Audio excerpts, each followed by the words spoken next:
돈을 버는 다양한 방법, 재테크 기사와 돈 되는 정보로 투자의 기준을 제시해주는 재테크 노하 머니쇼 시작합니다. 간밤 뉴욕 증시 3대 지수 모두 하락했습니다. 발표된 경제 지표들을 확인하면서 추수감사절 휴장을 앞두고 일부 대형 기술주에서 차익 실현이 이뤄진 것으로 보이죠. 네, 그렇습니다. 아마 추수감사절 오늘 목요일부터 이제 휴장이고 내일도 사실은 오전만 열리다 보니까 긴 주말을 앞두고 어느 정도 차익 실현 그리고 트럼프 트레이드 그동안에 이루어졌던 그 트레이드에 대한 또 이렇게 되돌림이 나타났습니다. M7 중에서는 알파벳을 제외한 나머지 종목은 다 1%대 하락세를 보였고요. 3분기 GDP 성장률, PC 가격 지수 등 지표들은 그나마 다 좋게 나왔습니다. GDP 성장률 잠정치 2.8% 그냥 전망치에 부합했고요. 또 고금리에서도 소비를 바탕으로 성장 중이라는 거 지표를 통해서 확인되었습니다. 자, 이제 연준이 선언한 PC 가격 지수 전월비 0.3%겠죠. 전월 대비는. 전년 동월 대비죠. 전년 동월 대비가 2.3%. 2.3%. 네, 이제 두나세가 좀 주춤하면서 인플레이션에 대한 우려는 다시 조금씩 커지면서 금리 인하 속도도 좀 늦춰질 거 아니냐 하는 해석도 시장에 관찰됩니다. 네, 어제 국내 증시 코스피 코스닥 모두 하락 마감했습니다. 유가증권 시장에서는 외국인이 매도를 나타냈고요. 기관은 순매수를 보여줬습니다. 또 미국의 반도체법 지원금을 두고 바이든 행정부와 트럼프 당선인 측이 팽팽하게 맞서면서 삼성전자, SK하이닉스를 비롯한 반도체주들 낙폭이 좀 큰 모습이었고 반면에 코스닥에서 시가총액 2위인 에코프로비엠은 내년 1분기에 코스피 이전 상장을 예고하면서 급등하는 모습을 보였습니다. 네, 자, 야간 지수 선물이 조금 약세를 보여서 오늘 시장 또 조금은 걱정은 됩니다. 자, 이제 최근 전세 사기가 계속되고 있죠. 오늘 코코 법률 상식에서는 지금까지 관련된 재판에서 나온 유의미한 판결과 전세 사기 예방 팁까지 알아보도록 하겠습니다. 네, 지금 보고 계신 머니쇼는 SBS BG앱과 유튜브에서 실시간 시청이 가능합니다. SBS BG앱을 다운받으셔서 시청하시면 더 많은 정보와 뉴스를 보실 수 있습니다. 그럼 먼저 빠르게 돌아가는 글로벌 증시 상황부터 정리해볼까요? 도지은 아나운서 소식 전해주시죠. 굿모닝 마켓입니다. 추수감사절 휴장을 앞두고 뉴욕 증시는 지표들을 소화하면서 숨을 고르는 모습입니다.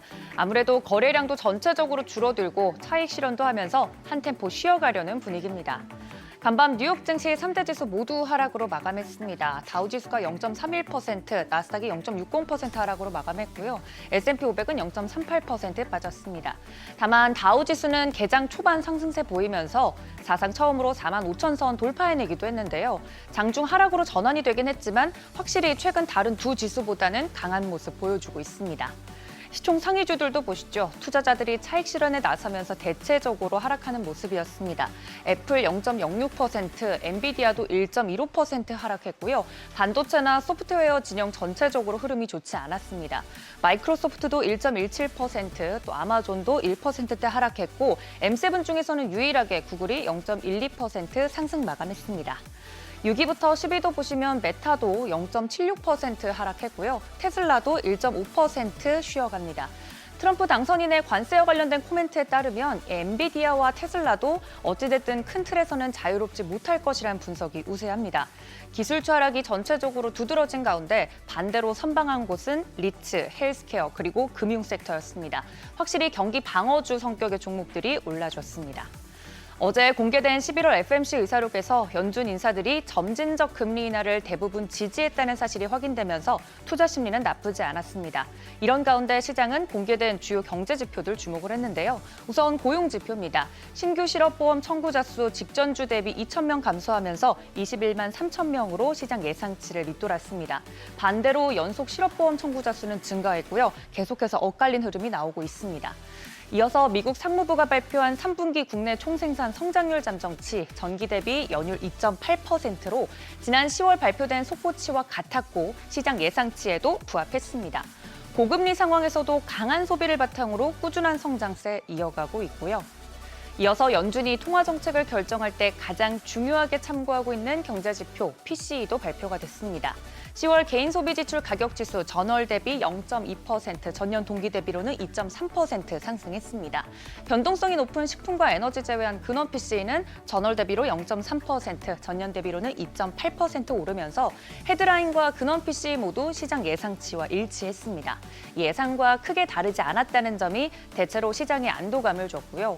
상무부는 10월 소비 지출에서 서비스 부문이 증가를 했고 서비스 부문 안에서는 소비액 증가에 가장 크게 기여한 부분이 바로 건강과 주택이었다고 언급했습니다.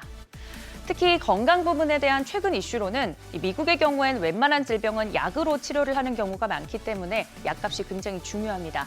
최근 바이든 행정부가 위고비나 오젬픽 같은 인기 비만 치료제를 메디케어나 메디케이드 적용을 받을 수 있도록 했습니다. 즉, 정부 의료보험에서 비만 치료 비용을 지불하겠다고 결정한 건데요. 하지만 곧 들어설 트럼프 정부가 반대하지 않아야 제대로 실행이 가능할 거고 차기 보건복지부 장관으로 지명된 로버트 케네디 주니어는 체중 감량 약을 노골적으로 반대해온 만큼 바이든 정부의 새 규정을 단숨에 무효화할 수 있다는 점은 참고해 보시면 좋겠습니다. 이외에 짚고 넘어가야 할 특징적인 종목들 있다면 바로 델 테크놀로지입니다. AI 서버 수주 증가에 힘입어서 잘 나가던 델이 특히 4분기 매출과 수익이 시장 기대에 못 미칠 거란 전망에 주가가 12% 넘게 급락하기도 했습니다. 국채 수익률은 하락했습니다. 2년물은 보시는 것처럼 4.23%대, 10년물은 4.26%대에 마감했습니다. 어제 급락했던 유가는 미국의 휘발유 재고가 예상보다 크게 늘었다는 소식 속에서 엇갈린 흐름 보였습니다. 중동에도 평화적인 모드가 지금 현재 퍼지고 있죠. WTI는 배럴당 68달러 선의 하락으로 마감한 반면 브렌트유는 배럴당 72달러 선의 상승 마감했습니다. 하반기 들어서 M7에 집중됐던 흐름이 다른 섹터로 골고루 퍼지는 흐름입니다. 종목뿐만 아니라 시장의 흐름을 넓게 보시고 전략을 점검해 보시는 것도 좋겠습니다. 굿모닝 마켓이었습니다.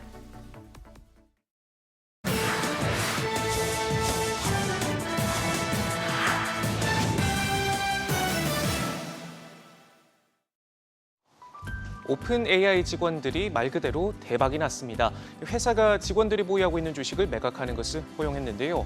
인공지능 드라이브에 박차를 가고 있는 손정희 회장의 소프트뱅크가 공개 매수하기로 했습니다.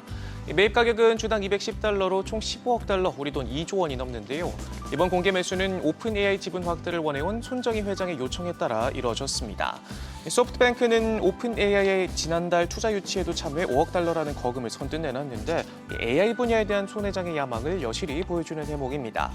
최근 오랜 부진을 털어내고 흑자 전환에 성공하면서 5조엔, 우리 돈 45조 원으로 늘어난 군자금을 활용해 AI 전략을 본격화할 채비를 마쳤고요. 실제 손 회장은 AI 관련 투자에서 크게 한 방 날릴 준비를 하고 있다 언급하기도 했습니다. 소프트뱅크는 오픈 AI뿐만 아니라 AI 검색 신흥 강자로 떠오르고 있는 퍼플렉시티에도 투자했고 최근엔 엔비디아와 함께 블랙웰을 탑재한 AI 슈퍼컴퓨터를 만들겠다며 손을 맞잡는 등 소프트뱅크의 AI 시계는 점점 더 빠르게 돌아가고 있습니다. 일론 머스크가 트럼프 덕을 톡톡히 보고 있습니다. 머스크가 이끄는 스페이스X가 미국에서 이동통신 사업에 대한 조건부 승인을 받았는데요. 트럼프의 최측근으로 급부상하면서 사업체에 대한 규제 장벽도 허물어지고 있다는 평가가 나옵니다. 머스크는 T모바일과 2년 전부터 스페이스X의 위성 인터넷, 스타링크를 활용한 이동통신 협업을 추진해왔지만 당국의 규제로 번번이 막혀왔는데요. 하지만 트럼프가 대선에 성공하고 머스크가 정부 효율부를 이끌게 되면서 차기 정권 실세로 떠오르자 막혔던 규제가 순식간에 뚫리는 모습입니다. 구체적인 서비스 방법이나 경쟁사들의 견제로 실제 서비스가 도입되기까지는 시일이 걸리겠지만 규제 장벽이 사라졌다는 점이 눈길이 가고요. 업계는 스타링크 서비스가 허용되면 머지않아 휴대전화 신호 없음은 과거의 일이 될 것이라고 평가하고 있습니다. 중국 이커머스 공룡 테무와 쉬인이 연중 가장 큰 쇼핑 행사인 블랙 프라이데이를 앞두고 검색 광고 시장을 뒤흔들어 놓고 있습니다. 블랙 프라이데이 딜, 월마트 의류, 자라진 같이 사람들이 많이 찾는 키워드를 비싼 값을 주고 죄다 점령하고 있는데요.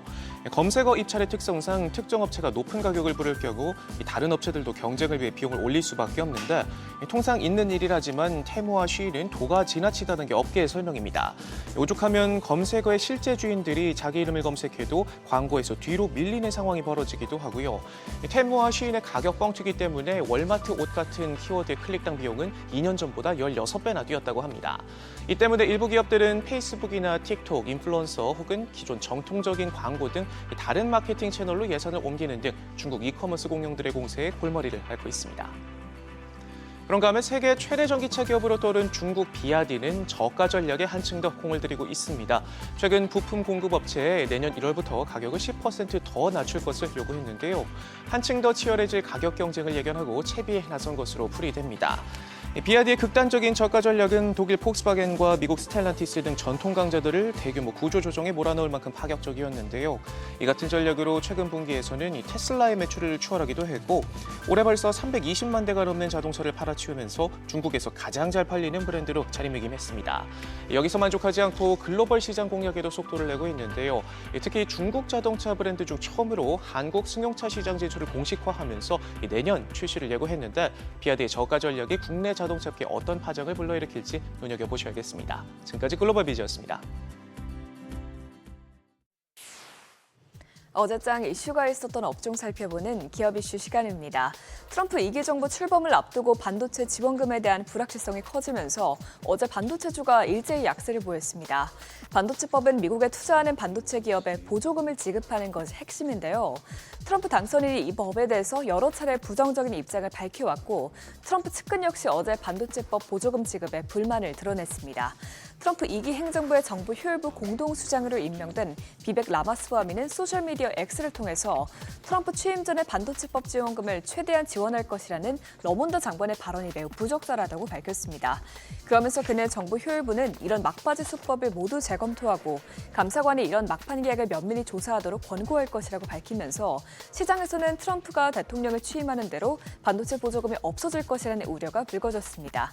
이에 따라서 미국에 투자하고 있는 삼성전자와 SK하이닉스 역시 반도체 보조금이 축소될 수 있다는 지적이 나왔는데요. 이 같은 소식에 관련주들이 하락했습니다. 마감 상황 보면 PSK홀딩스가 8.5%, SK스페어와 한미반도체 모두 5.08% 떨어졌고요. 하나마이크론은 4.44%, 삼성전자는 3.43% 내렸습니다. 트럼프 당선인이 김정은 북한 국무위원장과 직접 대화하는 방안을 검토 중이라는 소식에 남북 경제협력 관련주가 어제 급등세를 보였습니다. 현재 시간 26일 로이터 통신은 트럼프 당선인의 인수팀이 새로운 외교 노력을 통해서 북한과 무력 충돌 위험을 줄일 수 있기를 희망하고 있다면서 김정은 위원장과 직접 대화 추진 방안을 논의하고 있다고 보도했습니다. 아직 트럼프 측은 최종 결정을 내리지는 않았지만 트럼프 당선인은 대선 후보 시절에도 김 위원장과의 친분을 여러 차례 언급했고 실제로 북미 대화 재개를 시도할 것이라는 관측이 나왔습니다. 이에 따라 트럼프 당선인이 취임 후 북미 정상회담이 추진될 수 있다는 기대감에 어제 관련주의 매수세가 몰린 것으로 분석됐는데요. 다만 북한 관련 이벤트가 발생할 때마다 남북 경협 테마주들이 급등과 급락을 반복했기 때문에 오늘장까지 이 강세 흐름이 이어질지는 지켜보셔야겠습니다. 어제 인디에프와 좋은 사람들이 모두 상한가에 거래됐고요. 일신석재가 14.94% 급등했습니다. 또 이어서 신원과 조비가 모두 8% 넘게 상승했습니다. 시장이 흔들리고 있는 사이 대표적인 방어주로 꼽히는 통신주가 신고가 경신을 이어가면서 강세를 이어가고 있습니다. 특히 통신주는 고배당 매력이 한몫하기 때문에 정부의 밸류업 정책 수혜 기대감과 맞물려서 상승세를 더욱 키워나갔는데요. 통신사 기업들은 다음 달 20일에 발표 예정인 밸류업 지수 편입을 노리고 있습니다. 또한 이외에도 AR 하드웨어의 수급이 AR 소프트웨어로 확산하면서 앞으로는 통신주가 각광받을 것이라는 기대감도 통신주의 호재로 작용했습니다. 통신사들은 최근 기존 B2C 위주의 사업에서 AR 인프라 사업으로 역량을 집중하고 있는데요.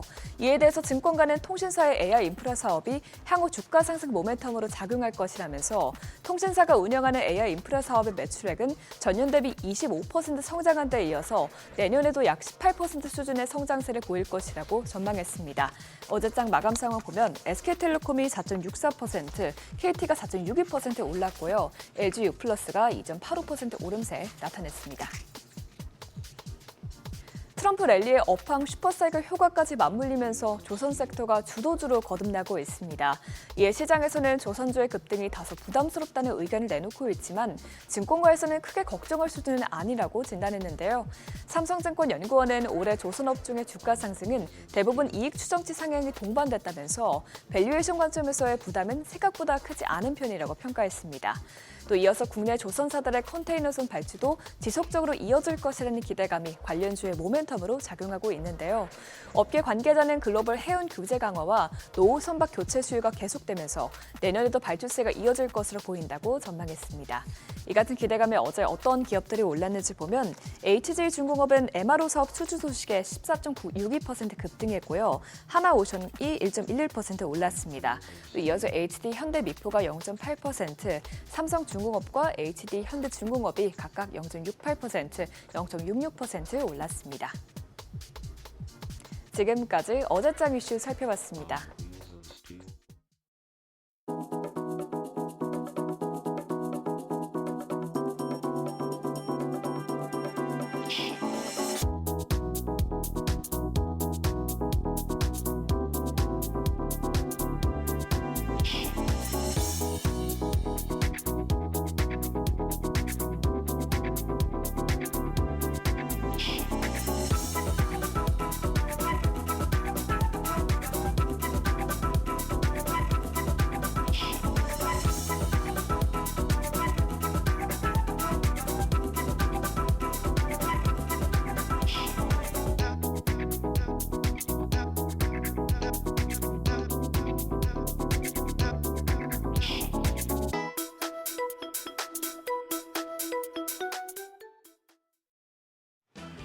우리 시장 최근에 트럼프 발언에 굉장히 민감한 모습을 보이고 있습니다.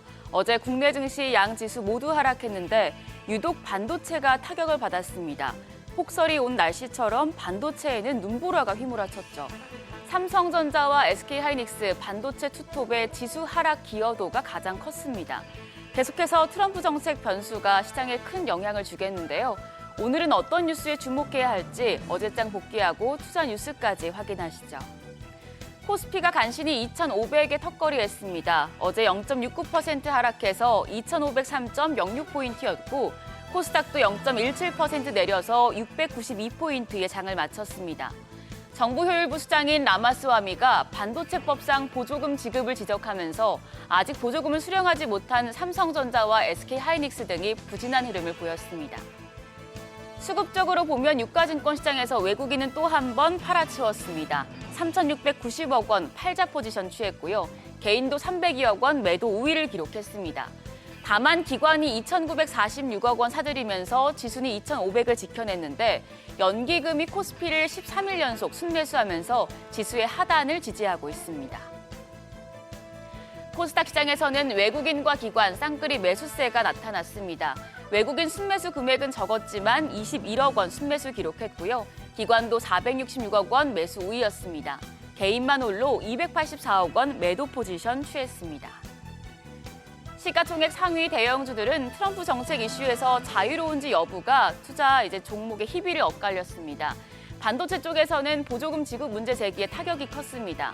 삼성전자가 3.43% 하락해서 56,300원이었고 SK하이닉스가 5% 가까운 낙폭을 기록하면서 16만 원 선까지 내렸습니다.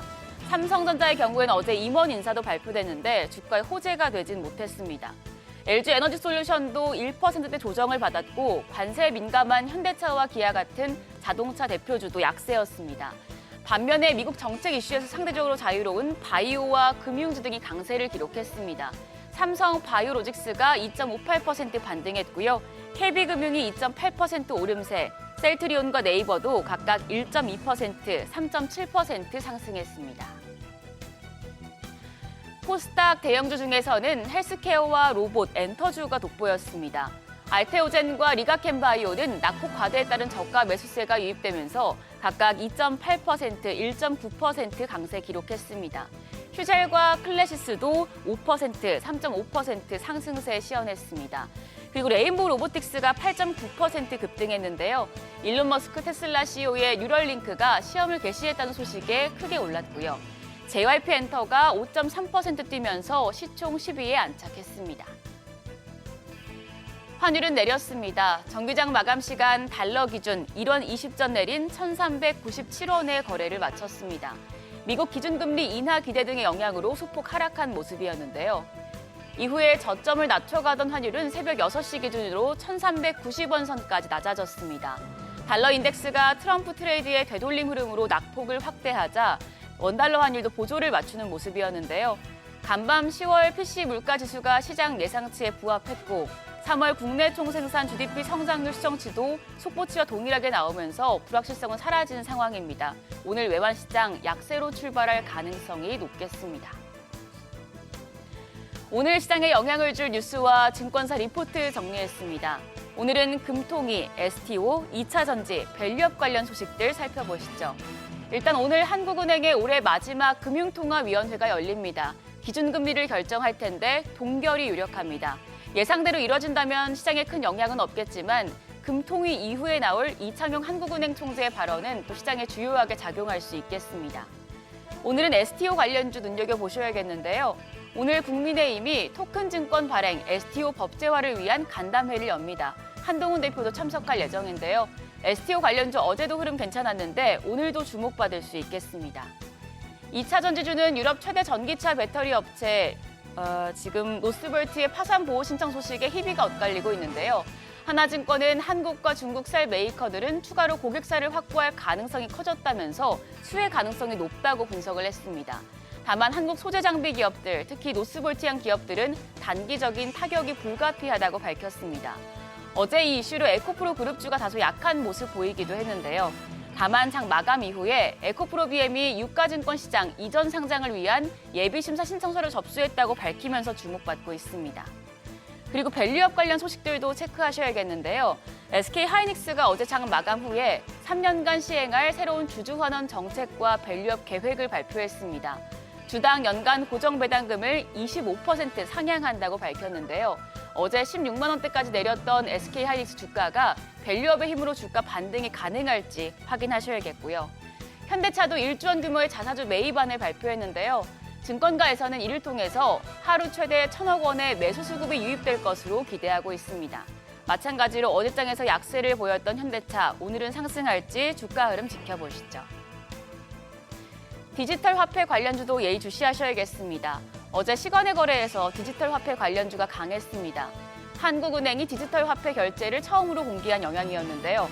한네트와 로지시스, KCT, 아톤 등의 종목들 오늘도 강한 흐름 이어갈지 확인하시죠. 우리 증시 오늘도 트럼프 정책에 좌지우지되는 모습을 보일 가능성도 있겠습니다. 장중에 외신을 통해서 나오는 이슈들 계속해서 체크하시면서 시장 대응하시길 바랍니다. 지금까지 어제장 오늘장이었습니다.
네, 현재 시각 8시 24분 향해 갑니다. 지금 보고 계신 머니쇼는 유튜브 그리고 SBS BG앱에서 실시간 시청 가능합니다.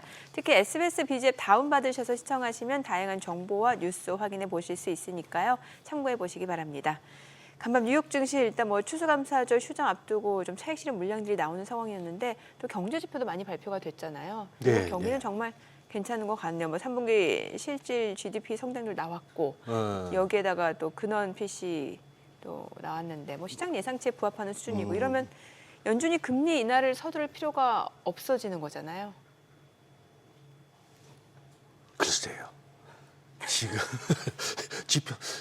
지표 따라 경제 상황 따라 통화 정책을 펴는 연준 맞는지 지금 또 음모론 제기하시는 거예요? 아니 그건 아니고 아유, 뭐 출근길이 너무 힘겨워가지고 아직도 지금 정신을 못 차리고 있습니다. 그렇죠. 오늘 예, 인상적인 바지를 입고 오셨더라고요. 예, 지금 뭐 상체만 나와서 다행이지. 아우 막 저희 동네는 이만큼 쌓여가지고 눈이 엄청 쌓였어요. 예, 네. 뭐 버스도 이 조금 이렇게 미끄러운 길이 있으니 안 다니니까 결국 한 1, 20분 기다렸다 사람들이 행렬을 시작했습니다. 전철역까지. 아, 뭐 한 20분 넘게 걸어서 허우적거리면서 걸어서 전철 타더니 전철은 또 평소보다 더 붐비고 네.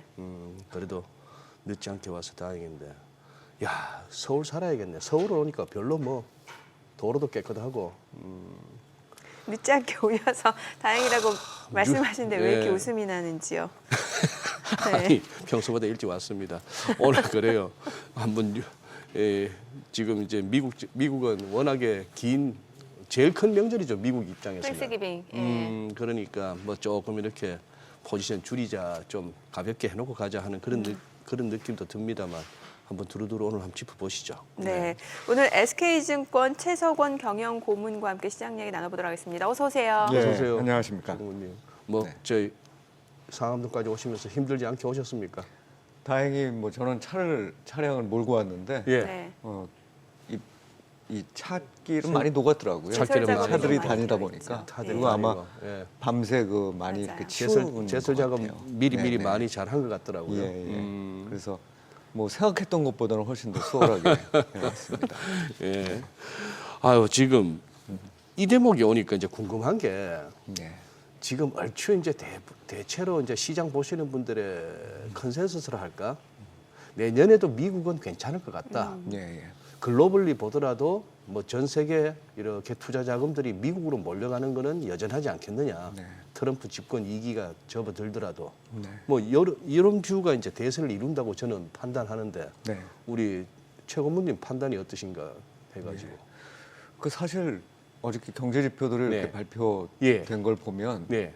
야, 참 많이 강하다. 아, 맞아요. 미국 참 좋다 네. 싶죠. 참, 참 좋다 이런 생각을 하게 되죠. 그리고 증시도 지금 역사적으로 봤을 때 뭐 사상 최고치 부근에서 움직이고 있는 것도 그렇지만 사실 여러 측면에서 밸류에이션을 평가해봐도 네. 역사적으로 봤을 때 비싼 글쎄요. 예, 네. 수준에 와 있단 네. 말이에요. 그런데 어제같이 이렇게 조정을 받을 만한 날, 사실은 조정을 받을 만한 날이라는 게 그 시기에 그런 심리가 있다는 걸 뭘로 좀 볼 수 있냐면 저는 어떻게 보냐면 그 시장 예상치에 나왔는데, 그러니까 경제 지표가 예를 들면 뭐 물가가 시장 예상치대로 나왔는데 시장이 별로 강하지 않고 오히려 밀렸다는 네네.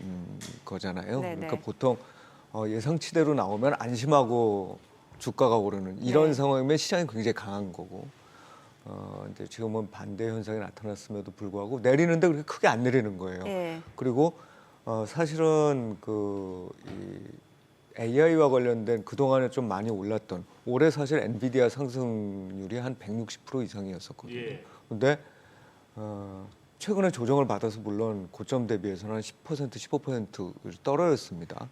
떨어졌는데도 불구하고 실제 지수로 보면 거의 움직이질 않잖아요. 그 얘기는 이렇게 종목이나 업종이 이렇게 쫙 확산이 되고 있다는 거예요. 결국 이게 무슨 얘기냐면 뭐 트럼프와 관련된 기대들도 있겠습니다만 이게 미국 경제가 좋다는 거거든요. 예, 그리고 예. 또 한 가지는 말씀하신 대로 자금이 미국으로 가고 있다는 건데 이게 다들 비슷한 예상을 하시는 이유가 이런 것 같습니다. 미국 우선주의로 해서 미국이 좋아질 것 같다는 예상도 있지만 설사 미국이 안 좋아져도 궁극적으로 미국이 안 좋아져도 예. 딴 나라가 나빠져서 상대적으로라도. 미국으로 돈이 갈 수밖에 없는 구조가 될 거다라는 생각들을 많이 하는 것 같아요. 그러니까 미국 안 좋으면 다른 나라는 더 안 좋을 수밖에 없는 거죠. 네, 예. 그래서 지금 상황은 물론 이게 이제 전반적으로 모든 주식시장이 다 어려워지는 환경이 되고 경제가 아주 크게 꺾이는 환경이 된다 그러면 당연히 이제는 자산 간의 이제 교체 현상이 나타나겠죠. 예를 들면 주식을 네. 다 빼가지고 뭐 채권을 한다든지 아니면 뭐 금을 산다든지 이렇게 될 텐데 어쨌든 지금까지 투자 자산의 상당 부분을 차지하고 있는 주식은 국별 포트폴리오 조정에 있어서 미국으로 가는 현상이 뚜렷하고 그런 현상이 쉽게 이렇게 가라앉을 것 같지도 않다 이렇게 생각하고 있습니다. 네. 그럼 간밤에 나온 경제 지표를 좀 하나씩 보면 좋을 것 같은데 네. 3분기 GDP 성장률 발표가 됐고 또 개인 소비 지출 PC 발표가 됐잖아요. 네. 어떤 해석이 가능할까요? 예, 뭐 성장률 네. 지난번 잠정치대로 나왔죠. 예. 나왔는데 약간 구성이 좀 바뀌고 예를 들면 그 소비 지출 쪽은 생각보다는 조금 덜 나왔는데 예. 기업 투자가 이제 또 그거를 상쇄해서 투자, 예. 전체적으로 보면은 성장률은 2.8%로 유지가 됐단 말이에요. 근데 2.8%라는 성장률이 어느 정도냐면 일단 미국의 경제 규모를 따졌을 때 예, 연율로 따진 거지만 네. 그 한 분기에 만들어내는 그 재화 및 서비스의 양이 엄청나게 크다는 거고 예. 다른 나라와 비교해 보면 유럽하고 일본은 지금 괜찮다고 일본 같은 경우 얘기를 해도 1%대 성장 또는 뭐 0% 후반 성장 이런 예. 거고 유럽도 다 비슷한 수준 예. 정도고 우리나라가 그나마 아직까지는 경제 규모가 좀 상대적으로 작아서 성장률이 좀 높을 수도 있다라고 얘기를 하는데도 이게 2%가 채 안 되는. 이 정도쯤에서 네. 움직이는 거죠. 네. 지난번에는 2% 안 됐잖아요. 예. 그런데 이 큰 경제가 2.8%라는 성장 속도로 그 전에는 3%였잖아요. 예. 성큼성큼 막 앞으로 나가는 거예요. 지금 그래서 저 2.8이라는 게 실질 개념이겠죠. 그러면 실질 실질 개념이니까. 네, 실질 연율입니다. 그러니 인플레이션까지 감안했을 때도 저 정도니까 네. 그대로 실제로 성적표라고 봐야겠죠. 그렇죠. 맞습니다. 예. 그래서 이건 뭐 근본적으로 굉장히 많은 이야기들이 여기에 숨어 있을 거로 보는데 결과적으로는 지난 뭐 한 몇십 년에 걸쳐서 미국이 상대적으로 경쟁력이 굉장히 높았고 노동 시간도 더 길고 한 시간당 만들어내는 그러니까 단위 노동 시간당 만들어내는 양 그러니까 생산성도 더 높은 이런 구조가 지금 형성돼 있다는 얘기예요. 근데 이제 거기다 대고 트럼프 대통령이 미국 우선주의라고 해서 다른 나라들을 오히려 좀 어렵게 만드는 구조가 되니까 사실상 미국으로 지금 어찌 보면은 이렇게 산업들이 들어오게끔 만드는 전략을 취하고 있는 거잖아요. 이런 것들은 사실 미국 성장률에는 긍정적이겠죠. 특히나 최근에 미국의 사실 한 가지의 좀 위험이라면 이 서비스 업종은 굉장히 좋은데 예. 제조업 쪽은 상대적으로 조금씩 둔화될 수 있다는 거예요. 그런데 트럼프 대통령이 가장 주장하고 있고 그 참모들이 또 주장하고 있는 바는 결국 뭐냐면 제조업을 국내에서 하도록끔 만들겠다는 거잖아요. 이제 그런 부분까지 일정 부분 이제 의도대로 된다면 물론 그게 다른 나라들 반발도 있고 여러 가지 협상 과정도 거치겠지만 의도대로 된다면 그러면 미국의 성장률은 생각보다는 좀 높은 수준이 이어질 수 있다. 단기적인 어떤 부침이 있어도 이 잠재 성장률 측면에서 다른 나라를 압도하는 현상이 좀 이어질 수 있는 구도 아닌가 생각이 듭니다. 인플레이션 상황은 어떤가요? 지금 개인 소비 지출 인플레이션. 네, 인플레이션 부분 말씀을 드리면 네. 기대 정도였던 것 같아요. 기대 시장의 정도. 예상이라든지 또는 파월 의장도 어느 정도 이제 힌트를 준 바 있는데 네. 그 일종의 게이지잖아요. PC 예. 물가 상승률이. 근데 PC 물가 상승률이 그냥 어찌 보면 하락하는 과정에서 약간의 반등을 한 정도. 이게 그럼 추세적인 반등일 것이냐에 대해서는 아직까지는 잘 모르겠다 정도이지만 그래도 기본적으로는 물가는 이전에 우리 높았던 시기보다는 내려가고 있는 추세에서 아직 크게 벗어나진 않고 있고 그리고 성장률은 높은 상태에 유지다. 말하자면은 굉장히 골디락스 비슷한 형태의 이제 이 해석이 가능한 예. 그런 상황이라고 보입니다. 물론 물가가 이거보다 더 내려가서 목표치에 더 가까워졌으면은 뭐 시장으로서는 더 환호했을지도 모르겠습니다만 사실 이런 경제 상황에서 2% 중후반에 특히나 소비로 지금 이끌어가고 있는 네. 이 예. 미국 경제에서 예. 물가가 이 정도라는 건 제가 보기에는 충분히 연준이 의도하고 있는 대로 어느 정도 궤도를 따라서 물가가 안정되고 있는 상황이 아닌가 생각하고 있습니다. 어제 지표 보시면서 지금 아까 정민 앵커가 저한테 물었던 질문을 우리 또 최고문님께 여쭤봐요. 연준의 통화정책 말입니다. 네네. 지금 어떨 것 같습니까? 의사록 보니까 저는 조금 그거 했던 게 미 대선 다음 날 네네. 통화정책이었지 않습니까? 네. 얼추 트럼프 승리도 대충 윤곽이 드러난 네네. 상황인데 네. 의식적으로 트럼프 승리는 언급이 없더라고요. 뭐 그런 얘기는 예전에도 보면 거의 이제 그때는 또 모르기도 했었죠, 사실. 예. 그런데 트럼프 대통령이 일기 때 당선되고 난 이후에 연준이 거의 대놓고 그 점도표를 바꿔버렸었잖아요.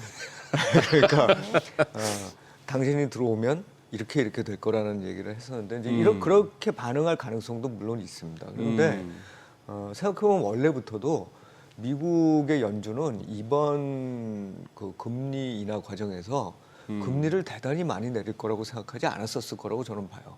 그러니까 이미 중립금리 수준이라는 게 과거에 우리들이 평가했던 것보다는 높은 수준에 가 있다. 미국 그 연준도 다 보고 있을 거 아니겠어요? 그 성장률은 굉장히 높은 수준을 유지하고 있고. 예.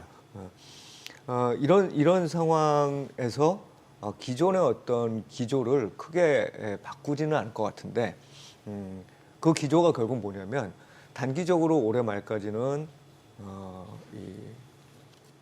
25bp 인하를 추가적으로 진행하고 내년도에 이제 저는 한 뭐 3.5%에서 3.25%까지를 내릴 거라고 보는데 네. 그 정도 중립금리 수준 정도까지 내리는 데 있어서의 속도를 분기별 한 번 정도로 이제 맞추는 이런 식의 시그널이 아닐까 생각을 하고 그것보다 더 느려질 가능성이 이제 예를 들면 인플레이션이 우리가 생각했던 것보다 이번에 이제 PC가 2.3 뭐 코어가 2.8로 나오지 네. 않았습니까? 그게 예를 들면 3%를 코어가 넘어선다든지 이런 상황이 되면 좀 달라질 수 있는데 제 전망하에서는 사실 그렇게 되지는 않을 것 같다. 특히나 이번에도 그렇지만 미국의 물가를 상당히 자극하고 있는 것 중에 하나가 헬스케어라든지 아니면 이 부동산 관련 부분이거든요. 근데 부동산 가격도 이미 사실 떨어지고 있는 중이란 말이죠. 그래서 그런 상황을 보면 트럼프 대통령이 된 이후에 뭐 정치적인 어떤 이럴 수도 있죠. 정치적인 압박을 받아서 내려야 될 상황에 놓여 있을 수도 있고 아니면 인플레이션이 높아질 것 같으니까 오히려 이거를 좀 늦춰야 될 가능성이 있다고 보는데 그런 것들을 플러스 마이너스를 이렇게 제하고 놓고 보면 결국 미국의 경제 상황에 집중할 수밖에 없고 그럴 미국의 수도 경제 있겠네요. 상황에 집중을 예, 하면 예. 사실은 기존에 생각했던 경로대로 가는 게 맞을 것 같다. 그래서 실제로 미국 내에 있는 많은 이제 이 투자자들이죠 또는 와처들도 12월 달은 일단 인하를 하고 내년의 속도를 올해보다는 훨씬 줄이는 방향으로 갈 거다라는 쪽으로 맞춰져 있는 것 같아요. 저는 아마 그런 상황으로 이제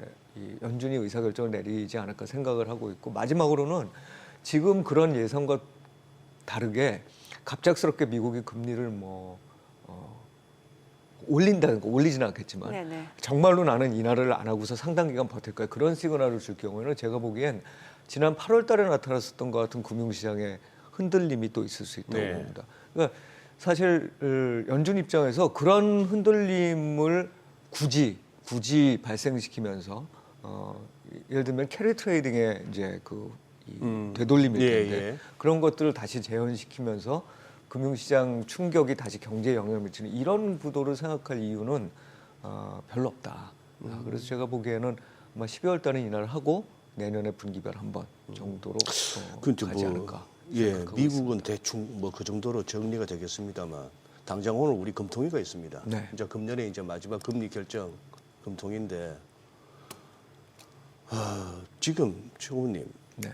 일단 뭐 제가 궁금한 거는 오늘 뭐 동결을 해도 그렇고 시장 일각에서 며칠 지난주부터 살짝 그 기대가 살아난 우리도 내릴 수도 있겠다. 네. 뭐 이런 것도 있었는데 그거보다도 저는 궁금한 게 왜 우리는 하다못해 말입니다. 개인 투자자들이나 언론에서나 뭐 공매도 금지해라, 불법 공매도 금지해라, 무슨 또 금투세 폐지해라, 네.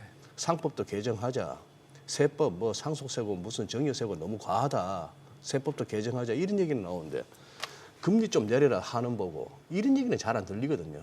이 금리 갖고는 별로 기대할 게 없나요? 금리 인하 한들 뭐 살아나겠나 싶은 그런 건가 어떻게 보십니까? 그러니까요. 그게 이제 사실 우리나라 경제 구조로 보면 약간 네. 원죄에 가까운 부분 중에 원죄. 하나가 그 가계부채 증가를 네. 사실은 모든 이 정책 당국들 또 뭐 민간도 다 마찬가지겠지만 다 같이 어쨌든 이 힘을 모아서 어떻게 된 결과가 가계부채 증가였잖아요. 이게 상당한 이제 오류지만 그런 식의 상황이 나타나면서 한국은행이 거기에 스스로 발목을 많이 잡히고 있는 거라고 생각이 듭니다. 그런데 저는 사실 한국은행이 그런 이제 금융시장 안정, 특히나 금융시장 안정에 대해서 민감하게 지금 반응을 하고 생각하는 게 요 몇 년 전에 사실 부동산 PF가 터지면서 그걸 해결해 나가는 과정이라는 게 결국은 장기적으로 충당금을 나눠서 쌓고 그동안에 돈 벌어서 갚아라는 식으로 이걸 쭉 연장시켜주는 예, 방식이잖아요. 그 과정에 계속 참여를 하면서 굉장히 민감해진 것 같아요. 그 부분에. 그러다 보니까 오히려 경제, 특히 우리나라는 지금 사실 내수는 저는 침체라고 보고 있는데 내수 침체에서 한국은행이 뭘 해야 될지에 대해서는 사실은 오히려 약간 뒷전인 듯한. 그러니까. 물론 속으로는 예, 아니라고 예, 얘기를 하시고 예. 앞으로도 그렇게 말씀을 하시겠지만 제가 보기엔 이쪽이 강조가 되면서 자연스럽게 이쪽은 조금 뒷전에 밀리는 듯한 상황이 된 것 같아요. 그래서 저는 오히려 이쪽 가계부채와 관련된 부분들은 어떤 방식이 됐건 이 정부 쪽에 또는 금융감독원 쪽에 이 책임이랄까 그런 부분들이 더 크다고 보고 금리와 관련된 부분은 지금은 사실 내려야 된다고 저는 생각해요. 그런데 저는 좀 놀라는 게 네. 물론 뭐 다들 입장은 다를 수 있지만 우리나라의 채권 전문가들의 예. 어떤 컨센서스를 보면 예. 동결이 대부분이더라고요. 아, 네. 그러니까 그거는 한국은행이 그럴 거다라고 예상하는 거니까 충분히 그럴 수 있지만 제가 보기엔 한국은행은 좀 저는 개인적으로 내렸으면 좋겠습니다. 내리는 게 맞다고 보고요. 우리나라의 중립금리는 사실은 지금보다는 훨씬 더 낮은 수준이고 내년도 성장률이 지금 1.7%까지 낮춰져 있거든요. 네. 일부 이 전망자에 따르면 내년도 사실 정부는 2% 초반 얘기했었는데 올해 2% 초반이고 내년에 1% 후반으로 간다 그러면 잠재 성장률보다도 낮은 성장률이 기록되는 거고 특히나 더더욱 중요한 건 굉장히 내수가 나쁘다는 거예요. 그러니까 내년에 예를 들면 올해보다는 조금 내수가 기저효과 때문에 반등할 수는 있어도 예. 이런 내수가 지속된다는 건 이건 사실 내수 부분에서는 침체가 지속된다는 얘기이기 때문에 그런 부분들을 고려해서 정책을 하는 게 맞다. 단지 한국은행은 워낙 금융 안정이라는 데 신경을 쓰고 있어서 정말 모르겠다. 예, 해야 됨에도 불구하고 굉장히 갈등을 하는 중일 것 같다. 오히려 안 할 가능성도 높다 이렇게 보여집니다. 해야 되지만 안 할 가능성.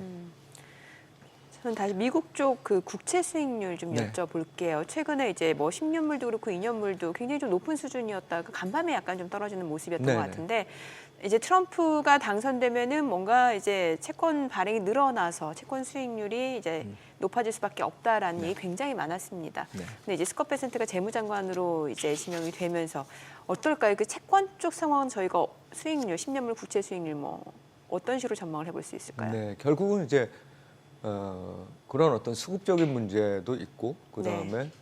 경제 상황의 문제겠죠.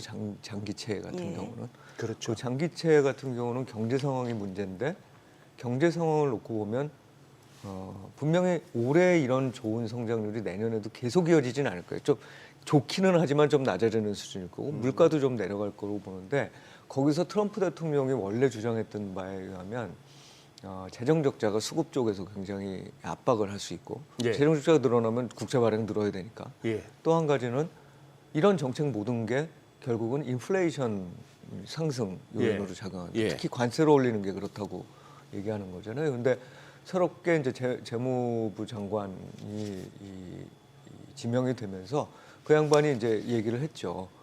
사실은 아마 저랑 비슷한 해석을 하시는 분들도 많았었습니다만 관세를 놓고 굉장히 압박을 가하고 있는 건 이건 사실 국내에 들어와서 이 생산을 하라는 그런 압박일 가능성이 네. 매우 높다. 그래서 예. 협상에 따라서는 관세 부과가 아마 개별적으로 진행될 가능성이 좀 있을 거라고 저는 보고 있고 예. 그다음 또 한 가지는 에너지 가격을 떨어뜨리고 싶어 하거든요. 그렇죠. 네, 그러니까 에너지 가격이 정말 이 트럼프 대통령의 의도 또 이번에 그 재무부 장관으로 지명된 베센트. 분이 네. 이 333 이래가지고서 이제 정책을 얘기했잖아요. 그 제안을 했다고 얘기를 하는데 그런 제안에서 에너지 가격과 관련된 안정도 분명히 들어가 마지막 있거든요. 3위 네. 월 300만 배럴 증산. 맞습니다. 그러다 보니까 네. 실제로 시장이 우려하는 만큼 그렇게 물가 상승 압력이 막 가열차게 나타나지 않을 수 있다.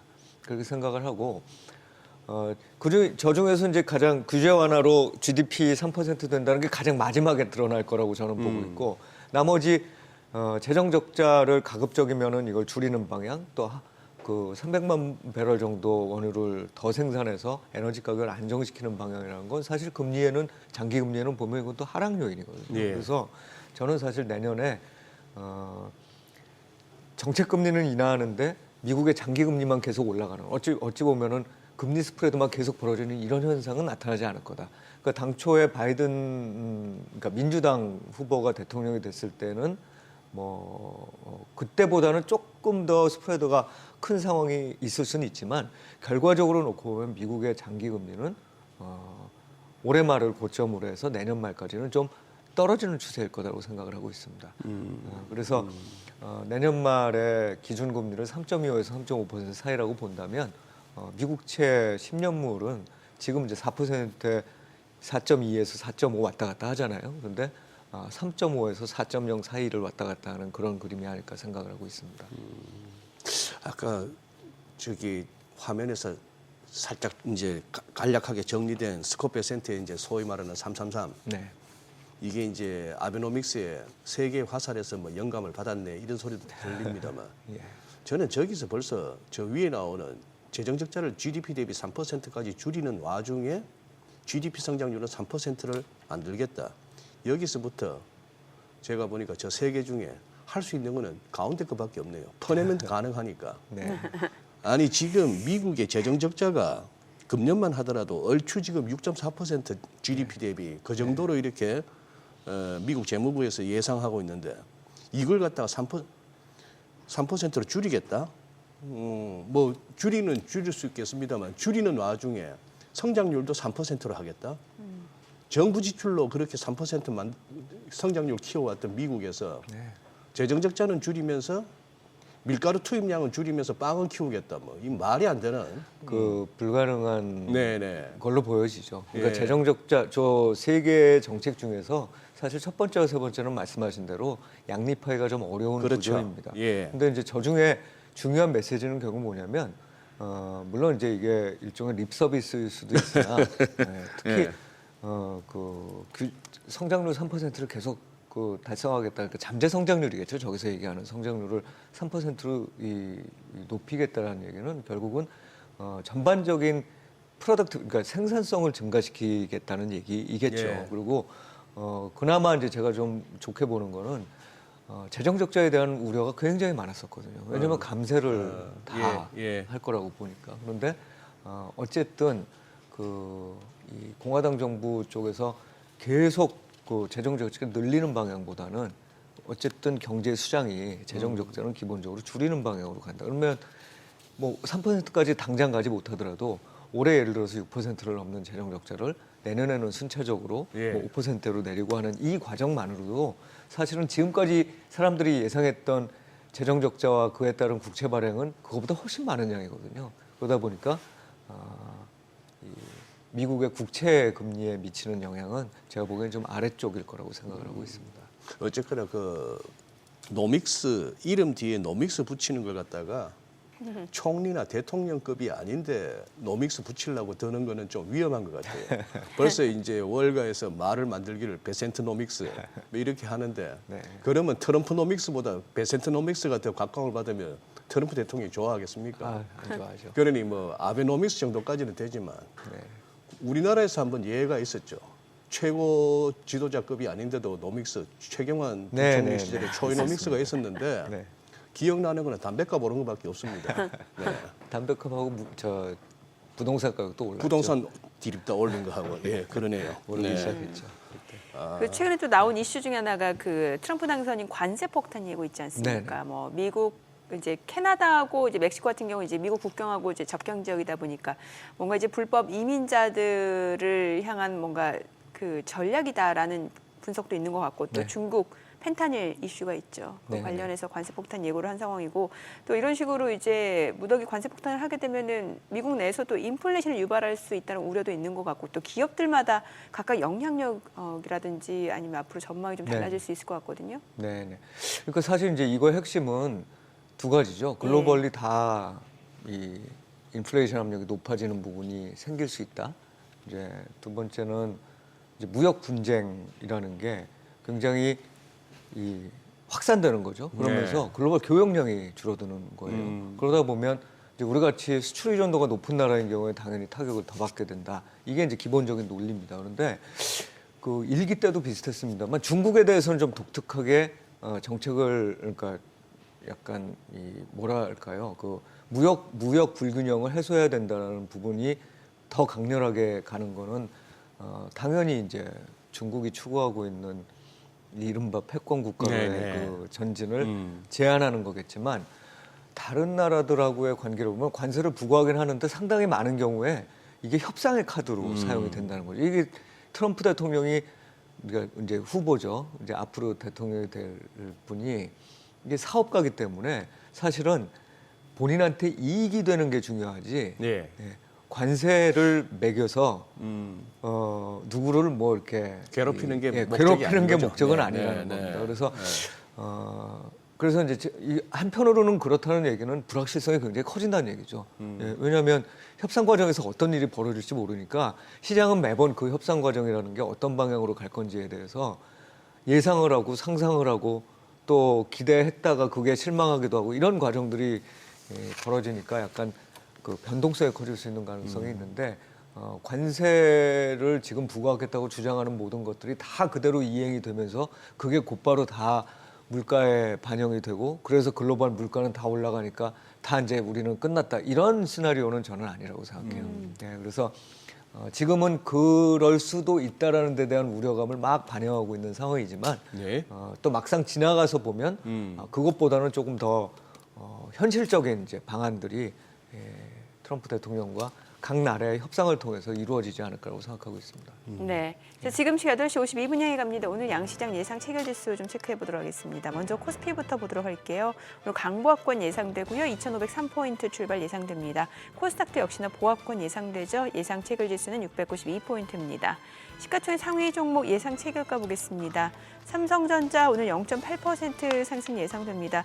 어제장에서 이제 3% 넘게 떨어지는 모습이었고 특히나 이제 외국인들 좀 대규모로 물량을 내놓는 상황이었는데요. 글쎄 오늘 삼성전자 외국인들 매매 패턴 좀 주의해서 보셔야 될 것 같고 SK하이닉스가 오늘 2% 하락이 예상됩니다. SK하이닉스도 어제장에서 5% 가까이 좀 떨어지는 상황이었는데 어제 반도체주들 흐름이 좀 안 좋았거든요. 오늘 SK하이닉스 지금 호가에서는 2% 약세가 예상되는데 또 막상 개장하고 나서 시장 상황에서는 어떤 흐름을 보여주는지 좀 체크해 보시면 좋을 것 같고 LG 에너지솔루션 보합 예상됩니다. 그리고 삼성바이오로직스가 0.3% 하락 예상되고요. 호가는 95만 원, 현대차가 1.58% 상승 예상됩니다. 지금 호가는 22만 4,500원으로 집계가 됩니다. 기아가 0.3% 하락이 예상되네요. 예상 체결가 9만 4천 원, 삼성전자 우선주가 0.4% 내림세가 예상됩니다. 호가 47,250원, KB금융 0.2% 소폭 하락 예상되고요. 예상 체결가는 98,500원, 셀트리온이 1.5% 하락 예상됩니다. 호가는 17만 5,100원, 네이버가 1% 상승 예상되죠. 예상 체결가 20만 5,500원으로 집계가 됩니다. 코스닥 시가총액 상위 종목 예상 체결가 보도록 하겠습니다. 알테오젠이 0.4% 상승 예상됩니다. 어제 2%가량 반등을 보여줬고 오늘 추가적으로 반등 예상됩니다. 호가는 30만 7천 원. 에코프로비엠 지금 코스피 이전 상장 예고하면서 어제 많이 올랐습니다. 어제 좀 3%대 하락으로 마감이 됐었네요. 어제. 장중에 좀 상승분을 많이 반납하는 모습이었고 종가 기준으로는 3.5% 하락이었는데 오늘은 이제 4.5% 상승이 예상됩니다. 지금 호가 14만 1,300원 그리고 에코프로가 1% 상승 예상됩니다. 지금 호가는 7만 9,300원. 이렇게 되면 이제 에코프로 같은 경우도 어제 낙폭을 좀 많이 하게 되는 거죠. HLB 보합 예상되고요. 리가캔바이오가 강보합권 예상됩니다. 호가는 9만 6,200원. 휴젤이 약보합 출발 예상됩니다. 어제 5%대 좀 오랜만에 반등을 보여줬었는데 오늘은 보합권 예상되고 클래시스, 엔캠 역시 보합 예상됩니다. 이 가운데 레인보우 로보틱스가 지금 호가에서는 1% 하락 예상됩니다. 이미 어제장에서도 9% 가까이 올랐고 오늘 좀 일부 차익 실현 물량들이 출회될 것 같다는 생각이 드는데 글쎄요 또 호가하고 또 시초가도 장주 흐름이 굉장히 다르기 때문에 뚜껑 열어보셔야 될 것 같고 일단 호가는 15만 1,100원, JYP 엔터테인먼트 0.4% 상승이 예상됩니다. 지금 JYP 엔터테인먼트 호가는 73,800원으로 집계가 되네요. 자, 이제 개장까지 한 5분여가량 남았는데요. 자, 일단 뭐 오늘장 지금 호가에서는 글쎄요, 지금 그동안 좀 못 올랐던 종목들이 조금 올라갈 수 있겠다라는 생각이 드는 것 같고 네. 사실 뉴욕 증시에서도 보면 이제 빅테크 관련주들 좀 차익 실현 물량이 나오는 상황이었잖아요. 예. 저는 그래도 매일 이렇게 밤사이 이제 야간 선물이 어느 정도 움직였나는 체크하고 오는데 최근 들어서는 얼추 우리 시장이 본장에서 그 밤사이에 미리 움직였던 야간 선물이 어느 정도 반영되더라고요. 한 0.6% 조금 남짓 밀렸는데 지금 동시효과에서는 괜찮아하는 분위기잖아요. 삼성전자도 뭐 상승이고 반면에 SK하이닉스는 뭐 3%대 하락 동시효과인데 필라델피아 반도체 지수가 뭐 많이 밀리고 그런 상황입니다만 글쎄요 이제 둘 중에 어디가 뻥카겠죠. 삼성전자나 하이닉스 중에 둘 중에 하나가 뻥카겠죠. 호가는 말 그대로 이제 호가는 호가일 뿐이고 예. 그리고 전반적으로 언론의 평가가 박한데 어제 있었던 삼성전자의 그 인사에 대해서 뭐 저도 개인적으로 좀 그렇습니다. 지금 같은 상황에서는 뭔가 이렇게 투자자들이나 국민들이 이렇게 기사를 읽으면서 그래도 뭔가 변화 내지는 어떤 혁신 또는 어떤 뭐 취업의 어떤 분위기가 느껴져야 된다 싶은데 그런 거는 좀 아쉽더라고요. 그런 상황인데 지금 최 고모님 어떻게 지금 보세요? 지금 우리 반도체가 고비입니다. 네네. 그동안 많이 이제 주가 측면에서 많이 밀렸다가 네. 이제 어느 정도 바닥을 잡고 반등이냐 아니면 이게 흔히 말하는 데드캣 바운스냐 아직 저 진짜 진바닥은 멀었느냐 네네. 이 여전히 이제 그거 하는 거죠. 예, 그러니까 사실은 이제 최근의 양상에는 반도체 업황이 내년까지도 계속 업황. 괜찮을 거냐에 대한 부분이 하나 있을 거고 네. 또 하나는 트럼프 대통령의 그 참모들이 예. 사실은 어제 보조금 관련된 얘기를 좀 했잖아요. 예. 그러니까 지금까지 이제 받을 수 있었다고 생각했던 돈들을 못 받을 수도 있고 앞으로도 있을 수도 있었던 어떤 혜택을 누리지 못하게 될 가능성이 있고 이제 그 과정에서 보면은 뭐 그렇다고 해서 미국에서 빠져나와가지고 딴 데로 또 가겠다 이렇게 협상을 할 수 있을지도 좀 의심스럽고 하니까 네. 기대됐던 만큼들이 이제 다 좀 이렇게 좀 무산된달까 그런 부분이 한 부분이 있는 것 같아요. 그래서 업황과 사실 주변에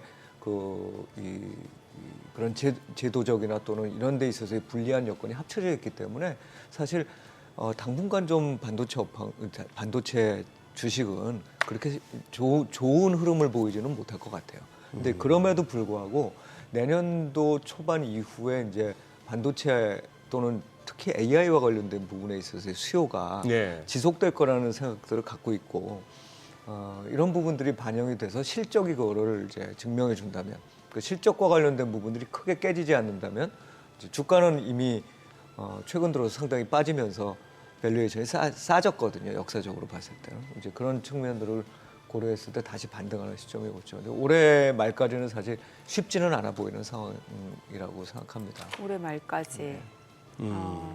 엔비디아 밸류체인인 SK 하이닉스도 해당이 되는 거예요? 엔비디아가 지금 또 보여주고 있는 거예요, 사실은. 그러니까 매그니피센트 7이라는 데가 결국은 그 중에서도 엔비디아가 그거를 아주 대장처럼 이끌고 있었는데 그 AI와 관련된 부분에서 충분히 많이 올라서 밸류가 비싸졌다고 생각을 하는 거죠. 돈은 벌 거는 알겠는데 그럼에도 불구하고 비싸다는 생각들을 갖고 있어서 이익 실현을 하는 과정이니까 거기에는 그 엔비디아만 오르면서 다른 관련된 기업들도 다 오른 거잖아요, 사실. 네네. 그러다 보니 이제 같은 양상의 이제 조정을 받는 것 같다. 그리고 오히려 이제 확산이 되는.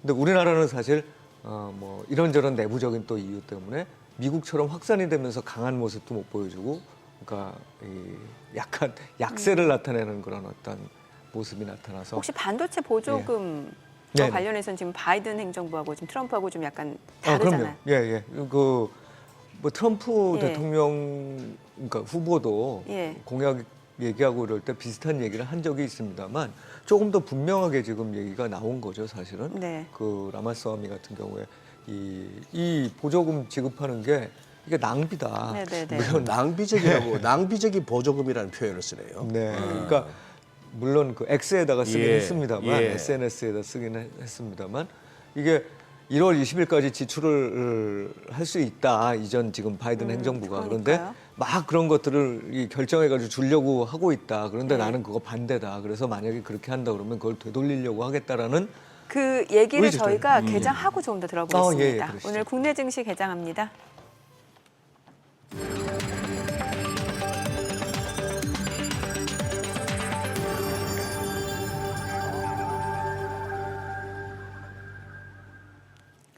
네, 11월 28일 목요일 국내 증시 개장했습니다. 간밤 뉴욕 증시 3대 지수는 모두 하락했습니다.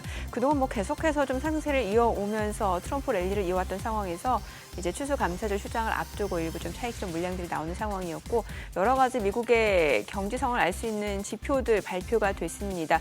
3분기 실질 GDP 성장률 발표가 됐고요. 여전히 견조한 상황이고 또 여기에다가 개인 소비 지출까지도 발표가 됐는데 시장 예상치에 부합하는 수준.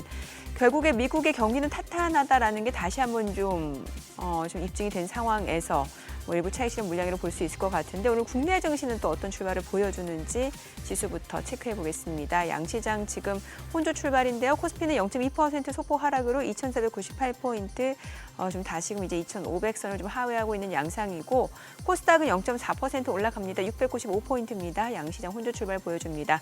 시가총액 상위 종목 시초가 보도록 하겠습니다. 삼성전자가 지금 0.5% 떨어집니다. 56,000원에 거래되고 있는 상황이고요. 지금 이 거래 연속 중 하락 흐름이 이어지고 있는 상황이고 SK하이닉스는 1.3% 약세 16만 5,800원에 거래되고 있습니다. 역시 이 거래 연속 하락 흐름이 이어지고 있고 지금 외국계 창구에서 지금 빠르게 매도 물량이 좀 나오고 있는 것으로 확인이 됩니다. LG 에너지솔루션이 0.3% 올라갑니다. 40만 2천원, 삼성바이오로직스가 0.6% 올라갑니다. 95만 9천원, 현대차도 1% 상승 중이네요. 22만 3,500원. 자, 그리고 기아가 지금 0.2% 소폭 오름세로 9만 4,400원, 삼성전자 우선주 좀 떨어지네요. 4만 7,350원, 셀트리온 보합이고요. KB금융이 0.8% 하락으로 9만 7,900원, 네이버가 지금 1% 가까이 올라갑니다. 20만 5,500원에 거래되고 있습니다. 코스닥 시가총액 상위 종목 시초가도 보도록 하겠습니다. 알테오젠 어제 반등 보여줬고 오늘 추가적으로 지금 반등세를 이어갑니다. 30만 9,500원, 1% 반등이죠. 에코프로빔 3% 상승으로 13만 9,400원, 에코프로도 1.5% 상승하면서 7만 9,600원. HLB는 좀 떨어집니다. 7만 4,400원, 리가캠바이오가 1.5% 상승하면서 9만 7,600원에 거래되고 있습니다. 이 거래 연속 상승세가 이어지고 있는 모습이고 그리고 휴젤이 0.7% 상승합니다. 27만 4천원, 어제 5% 상승 보여줬고 오늘 외국계 창구 쪽에서도 매수 주문 들어옵니다. 27만 3천원. 클래시스는 보합이고 0.7% 하락으로 좀 전환이 됐네요. 4만 9,450원. 레인보우 로보틱스가 0.98% 하락으로 15만 1,900원에 거래되면서 닷새 만에 지금 차익 실현 물량들이 좀 나옵니다. 어제 좀 많이 올랐었죠. 엔캠 0.3% 상승 중이고 JYP 엔터테인먼트 엔터주들이 다시 한번 좀 힘을 내주고 있는 상황인데 오늘 JYP 엔터뿐만 아니라 지금 CJ ENM도 좀 5% 넘게 올라가고 있는 상황이고요. 지금 JYP 엔터도 3.2% 상승 7만 5,900원에 거래되고 있습니다. Y젠터는 0.9% 상승 사흘 연속 상승세로 4만 9,550원에 거래되고 있습니다. 엔터주가 또 오랜만에 다시 한번 좀 동반 강세를 보여주고 있는 상황이죠. 지금 보시다시피 하이브가 좀 소폭 내림세고 SM은 1.6% 상승 중이네요. YG 플러스는 이제 최근에 로제 아파트 때문에 좀 급등을 했다가 주가 변동성이 굉장히 컸었는데 오늘은 0.4% 하락으로 5,020원에 거래되고 있습니다. 오늘 시장에서 특징을 보여주고 있는 섹터 종목들 좀 체크를 해보도록 하겠습니다. 양자암호 관련주 이미 미국 뉴욕 증시에서는 아이온큐를 비롯해서 양자 컴퓨팅 관련주들이 최근에 시세를 많이 분출했었는데 오늘 양자암호 관련주들이 일부 종목 강세 보여줍니다. KCS가 7% 넘게 올라갑니다. 8,470원에 거래되고 있고요. RCTK도 지금 4.9% 올라갑니다. 6,400원. 그리고 엑스게이트가 4.7% 상승으로 5,500원 선에서 거래되고 있고요. 드림 시큐리티도 3% 넘게 올라갑니다. 3,295원. 그밖에 우리로 하늘 소재과 KT까지도 1% 상승이고요. 또 우리넷도 지금 2% 가까이 올라갑니다. 오늘 양자암호 관련주들 움직임 흐름 좋네요. 자, 그리고 글쎄요, 양 키오스크 관련주가 또 움직임을 보여주고 있는데 한네트가 지금 19% 급등합니다. 자, 그리고 KCT가 17% 강세를 보여주고 있는 상황입니다. 저는 키오스크, 양자암호 관련주들 움직임 좋고, 글쎄요, 지금 또 사료 관련주가 좀 움직임을 보여주고 있는데 고려산업이 이제 14% 급등하네요. 3,200원 선을 중심으로 지금 상승세가 이어지고 있고, 한일사료도 5.4% 상승 중입니다. 4,180원, 미래생명자원 지금 3% 넘게 올라가네요. 4,290원. 그밖에 대주산업, 팜스토리도 2%에서 1% 상승세 보여주고 있습니다. 오늘 수급 상황 좀 체크를 해보도록 하겠습니다. 오늘 유가증권 시장에서는 지금 개인과 기관이 삽니다. 각각 356억 원, 198억 원 순매수고 외국인은 540억 원 매도 우입니다. 코스닥에선 개인 투자자 홀로 순매수입니다. 250억 원 매수 우위, 외국인과 기관은 각각 103억 원, 108억 원 순매도를 나타내고 있습니다. 환율 체크해 보도록 하겠습니다. 달러원 환율입니다. 정규장 마감 대비로 6원 하락한 1,391원에 개장이 됐습니다. 자, 오늘 시장 보니까 여전히 주도주가 없는 상황에서 그래도 코스닥 쪽에서는 2차 전지가 좀 강한 모습이고 바이오도 좀 다시 한번 좀 힘을 내주고 있는 상황이긴 하네요. 예, 그러네요. 네. 와, 참, 그래도 생각보다는 괜찮네요.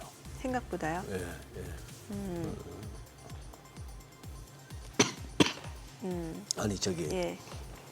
최 고모님, 아까 네. 제가 첫 질문을 갖다가 모처럼 뵈면서 시장의 전반적인 컨센서스가 금년에 그랬듯이 내년에도 미국으로 가야 되지 않겠느냐. 네네. 이제 거기에 또 고모님께서도 어느 정도 공감하셨고 동의를 표하셨는데 네.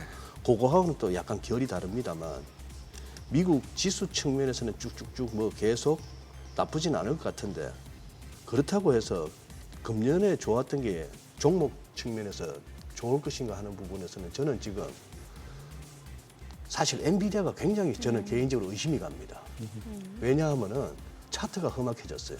네네. 차트가 험악해졌고 특히 월간 차트 같은 거를 띄워놓으면은 결국 이번 11월도 거의 끝나가는데 심하게 윗꼬리가 달리면서 굉장히 지금 한 반년 정도 네. 아래 위로 스윙이 큰 거 보면은 네. 고민이 많은 거죠. 네. 이 갖고 계신 분들이나 진입하는 사람들이나 그런 부분에 또 뉴스의 흐름도 그렇거든요. 이제 아마존, 무슨 마이크로소프트, 알파벳 같은 최대 고객들 아닙니까? 네. 여기 이 클라우드 업체들이 자기들이 자체 AI 칩을 개발하겠다고 네네. 이제 선언을 하고 덤비니까 네. 이게 무슨 엔비디아의 독점물도 아니고 반도체 설계와 개발이 네. 그 전 세계적으로 그쪽으로 또 얼마나 또 쟁쟁한 그게 공학도들이 많은데 과학자들이 많은데 그 생각에 환율까지 감안하니 여기서 그럼 1,400 위에서 1,500 쪽으로 가느냐 아니면 1,400 아래에서 1,300 초중반 쪽으로 내려가느냐까지 감안할 것 같으면은 지금 저는 이제 엔비디아 좀 줄였으면 싶어요. 저는 개인적으로. 네네. 지금 이 뷰에 대해서 한번 좀 진단을 해주시면. 예, 저도 사실은 엔비디아 물론 제가 기업 분석을 하는 입장은 네네네. 아니지만 그냥 이 어떤 개별적인 산업이라든지 기업이라든지 이렇게 흘러가는 속성들을 보면 일방적인 독점이 유지될 수 있는 기간의 문제인 것 같거든요. 기간의 문제. 예. 그 독점이. 결국은 우리가 저런 엔비디아 같은 주가, 특히 AI 예전에는 우리 인터넷도 있었고 예. 이런 것들을 보면 항상 밸류에이션을 할 때 올해가 아니라 한 3년 후, 4년 후에 이익을 보고 그거로 따지면 밸류가 이 정도니까 살만해 이런 식으로 이제 논리가 흘러갑니다. 그 얘기인즉슨 뭐냐면 성장성이 장기간 적어도 3에서 5년 정도는 빠르게 이어질 거다라는 생각들을 주가에 다 반영시켜 놓는 거거든요. 네. 근데 말씀하신 대로 이 부분에서 분명히 1, 2년간은 엔비디아가 여전히 수익이 많이 나는 그런 모델을 갖고 있을 거라고는 봅니다만 그 이후까지도 그게 계속 가능할 거라는 데 대해서 사람들의 의심이 좀 시작된 것 같아요. 그리고 그런 의심을 촉발한 게 말씀하신 대로 경쟁자가 등장할 수도 있다. 지금까지는 사실 경쟁자가 없다는 거였었잖아요. 그러니까 이제 그런 부분들을 감안을 하면 제가 보기에는 굳이 지금 엔비디아를 산다거나 또는 뭐 보유를 장기화한다거나 하는 의사결정을 내리는 건 그렇게 썩 좋아 보이진 않는데 이거는 뭐 아주 개인적인 의견일 뿐이고 단지 이제 여전히 많은 기관 투자자들에서는 미국의 유수의 IB들에서는 엔비디아의 목표가를 계속 올리고는 있어요. 그래서 뭐 지금 현재보다 거의 뭐 한 30-40% 오르는 수준이죠. 180불 이상으로 이렇게 보고 있는데 제가 보기엔 그렇게 되려면 정말 3-5년간 계속적으로 지금 현재 시장이 가격이 지난번에 150불 이상까지 올라갔었잖아요. 그때 형성됐던 기대가 재현돼야 되는데 오히려 지금 그거는 좀 꺾인 상황인 것 같다. 그리고 그거는 일반적인 산업이나 기업의 흐름에서도 수시로 나타나는 상황이다 이런 생각을 갖고 있습니다. 네.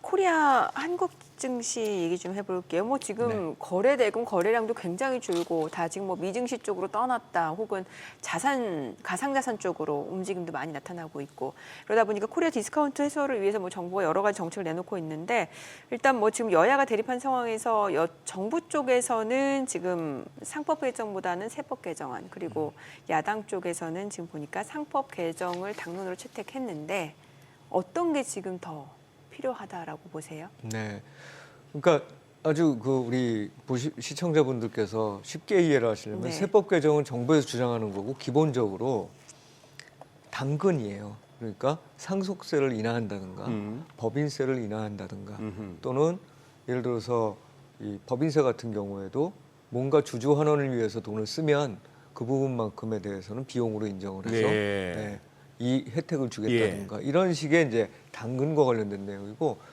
상법 개정, 그러니까 우리 야당에서 주장한 상법 개정은 사실상 채찍에 관한 거죠. 그러니까 지금까지 예를 들면 거버넌스가 투명하지 않았고 이사를 선임하는데 너무 어찌 보면 이 대주주의 저기만 반영한 거죠. 의사만 반영한 이사가 선임이 되면서 이사회가 뭐 거수기다 이런 것 그리고 소액주주들이 의견을 내기 위해서 뭐 예를 들면 전자투표를 조금 더 활성화한다든지 아니면은 집중투표제 같이 이사를 선임하는 데 있어서 조금 소액주주들도 이사를 선임할 수 있는 룸을 두는 그러니까 결과적으로 지금까지 기업 경영자들 입장에서 보면 거버넌스를 유지하기 위해 그러니까 거버넌스를 이전과 바꾸기 위해서 그래서 어떤 의사결정을 내리기 위한 비용이 과거에 비해서는 높아지는 방향이라는 거예요. 그러니까 한쪽은 지금 계속 당근을 얘기하고 있는 거고 한쪽은 채찍을 얘기하고 있는 겁니다. 근데 저는 사실 이 두 가지가 충분히 만날 수 있다고 생각을 해요. 그러니까 당근과 채찍을 동시에 사용해야 된다는 거예요. 그러니까 뭐 어느 쪽만 하고 어느 쪽은 안 하는 게 맞다는 게 아니라 분명히 지금 야당에서 주장하는 상법 개정과 관련된 부분들에는 조금 어찌 보면 글로벌 스탠다드로 봤을 때 너무 광범위하게 기업들한테 압박을 가하는 부분이 있을 수 있습니다. 예를 들어서 소액주주들, 그러니까 일반 주주에 대한 충실 의무라는 거는 그렇게 광범위하게 정해놓고 나면 굉장히 많은 소송이 일어날 수 있어요. 충실하지 못했다라고 주장을 하는 거죠. 그럼 그거에 모두 다 대응해야 되는. 그러니까 예를 들어서 어떤 특정한 상황이 이어졌을 때 이런 부분들을 충실하지 못했다라고 판단을 할 수 있고 그랬을 때는 뭔가 페널티를 줄 수 있다는 이런 식의 어떤 조정이 가능한 부분이 있는 거고 그래서 분명히 페널티도 한편에는 놓여 있어야 되는 거고 법인세 같은 거를 줄여주는 건 물론 좋지만 상속세도 마찬가지고 그런 걸 줄여주면 줄여준 만큼 더 주주들한테도 환원을 하고 일반 주주들을 위해서 뭔가 더 혜택을 주겠다라는 그런 기업들의 입장도 분명해져야 된다는 생각이 드는 거예요. 그래서 양쪽이 그걸 잘 논의를 하면 물론 정부 쪽에서는 또 자본시장법 개정해가지고 뭐 몇 가지 혜택을 그러니까 조건하에 혜택을 주는 이런 식의 방식들을 사용하려고 하는데 이걸 협상을 빨리 해가지고 그런 구도를 하나 만들어내야 됩니다. 구조를. 그래서 양쪽이 서로가 혜택만 준다고 주장하는 것, 혜택을 주면 기업들이 알아서 할 거야라고 주장하는 것도 말이 좀 안 되는 게 지금까지 안 그래왔다는 거예요, 기업들이. 네. 그럼 예를 들면 그 합병이나 분할을 하는 데 있어서 예. 일반 주주들이 손해를 봤을 때 예. 그 부분에 대해서 그럼 지금까지 뭘 해줬느냐. 기업들이 그러면 그 페널티가 없을 때 일반 주주들을 위해서 행동을 했었느냐. 아, 예. 네, 이런 부분들이 혜택만으로는 분명히 안 될 수도 있다 이렇게 생각을 하는 거죠. 반면에 강하게 이 기업들을 압박하다 보면 그건 오히려 기업들의 의사결정을 좀 늦추고 지금처럼 빠른 속도로 의사결정을 해도 글로벌 경쟁력에서 뒤질 수 있는 시기에 네. 이게 이 거버넌스를 투명화한다는 이유 때문에 이 의사결정 과정이 계속 늦어지고 비용이 늘어나는 이런 과정을 만드는 것도 사실은 문제다. 그래서 양쪽 다 일정 부분의 조정을 통해서 만나야 된다. 고집을 피우지 말고 그게 빨리 또 이루어져야 된다고 생각을 합니다. 네, 오늘 내용 잘 들었습니다. 고맙습니다. 예, 예, 감사합니다. 고맙습니다.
이 시각 시황입니다. 오늘 한국은행 금융통화위원회를 앞두고 코스피는 2,500선을 간신히 지키고 있는 모습입니다. 현재 보합권으로 2,503포인트고요. 코스닥이 반등합니다. 0.7% 오름세로 696선 전개되고 있습니다. 수급 상황 살펴보시죠. 유가증권 시장 오늘 개인과 기관이 사고 외국인은 또 팔고 있습니다. 858억 원의 매도 우위 기록 중이고요. 반면에 기관이 370억 원 순매수, 더불어서 개인도 460억 원 사자 포지션 취하고 있습니다. 코스닥 시장입니다. 코스닥 시장에서는 오늘 외국인과 기관 양 매도가 나옵니다. 외국인이 158억 원 매도 우위 기록 중이고 기관 역시도 147억 원 팔자 포지션 취하고 있습니다. 오늘은 개인만 홀로 377억 원 순매수 기록 중입니다. 등락률 상하위 업종입니다. 오늘 비철금속 업종을 비롯해서 통신 서비스와 생명과학 도구와 서비스 업종이 상승률 상위권에 위치해 있습니다. 반면에 조선과 우주항공, 국방, 손해보험 업종은 하락폭이 큰 것으로 집계됩니다. 그럼 시장을 주도하는 테마 종목별 시세 체크하시죠. 디지털 화폐 관련주가 어제 시간의 거래에 이어서 상승합니다. 한국은행이 내년 디지털 화폐 실증 테스트를 앞두고 첫 결제 시연을 하면서 관련주에 관심이 쏠리고 있는데요. 관련주 내에서는 한네트가 17% 넘게 급등 중입니다. 현재 거래가 5,110원이고요. KCT 역시 11% 넘게 올라갑니다. 2,740원 선에 거래되고 있습니다. 로지시스와 KCS가 7% 넘는 강세 보여줍니다. 로지시스 현재 거래가 2,910원이고요. KCS가 8,490원 선에 거래되고 있습니다. 더불어서 한국전자금융도 0.62% 오름세로 현재 거래가 4,895원으로 집계됩니다. 사료주도 강세 기록 중입니다. 사료주는 러우 전쟁 심화 가능성이 다시 불거지면서 주목받고 있습니다. 러시아가 핵 탄두를 탑재할 수 있는 차세대 대륙간 탄도미사일 ICBM 샤르마트의 실전 배치를 계속 추진하고 있는 것으로 전해진 영향인데요. 관련주 내에서는 고려산업이 13.5% 급등합니다. 3,190원에 거래되고 있고요. 한일사료도 5% 넘는 강세 보여줍니다. 4,165원. 미래생명자원이 3.26% 상승하면서 4,280원에 거래되고 있고 그 밖에 한탑이 2.4%, 대주산업이 1.17% 강세 기록 중입니다. 양자 암호 관련주도 상승세에 시연 중입니다. 간밤에 뉴욕 증시에서 아이온큐 등 양자 암호 컴퓨터 관련주가 상승한 데 따른 건데요. 관련주 내에서는 역시 KCS가 6.8% 강세 유지 중이고요. 드림 시큐리티가 8.65% 올라갑니다. 거래가는 3,455원. 엑스게이트가 4%대 강세 보여줍니다. 5,480원에 거래되고 있습니다. 그 밖에 ICTK가 2% 가까이 올라가고 우리로도 3% 가까운 강세로 현재 거래가 1,310원으로 집계됩니다. 마지막으로 오늘 바이오주도 양호한 흐름 보여주고 있습니다. 특히 녹십자는 실적 턴어라운드가 기대된다는 증권사 분석이 투심을 자극한 것으로 보이는데요. 현재 4% 넘는 강세로 거래가 14만 8천 원이고요. 시젠이 2% 가까이 올라갑니다. 24,050원. 삼성 바이오로직스 오늘 2.5% 추가 상승 보여줍니다. 현재 97만 7천 원에 거래되고 있습니다. 그 밖에 코스닥 시총 1인 알테오젠 역시도 3.27% 상승세 보여줍니다. 현재 31만 6천 원이고요. 유한양행 2.24% 오름세로 11만 8,900원에 거래되고 있습니다. 일단 코스피가 2,500선이 유지하고 있는 상황인데요. 오늘장에서 눈여겨볼 업종 어떤 게 있을지 그리고 시장 대응 전략까지 알아보겠습니다. 오늘은 SBS 비즈 5스타 이동우 전문가 전화 연결돼 있습니다. 안녕하세요. 네, 안녕하세요. 네, 그간 AI 관련주 내에서 하드웨어 종목들이 주도하는 모습이었는데 최근엔 하드웨어에서 소프트웨어 쪽으로 바뀌고 있다고 합니다. 관련 내용부터 짚어주시죠.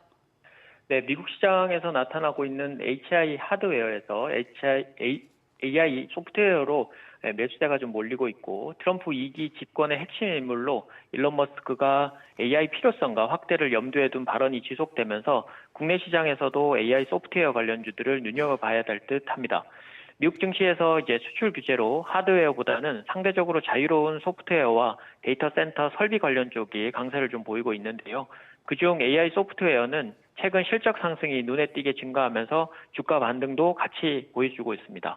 그중 미국 주식 팔란티어가 강력한 실적 성장과 AI 확장성을 보이면서 지난 2년 동안 6배가 상승을 했으며 스노우플레이크가 3분기 어닝 서프라이즈로 최근에 급등을 했고 세일즈포스도 영업이익률이 30%에 육박하는 모습을 좀 보이면서 11월부터 급등에 동참을 했습니다.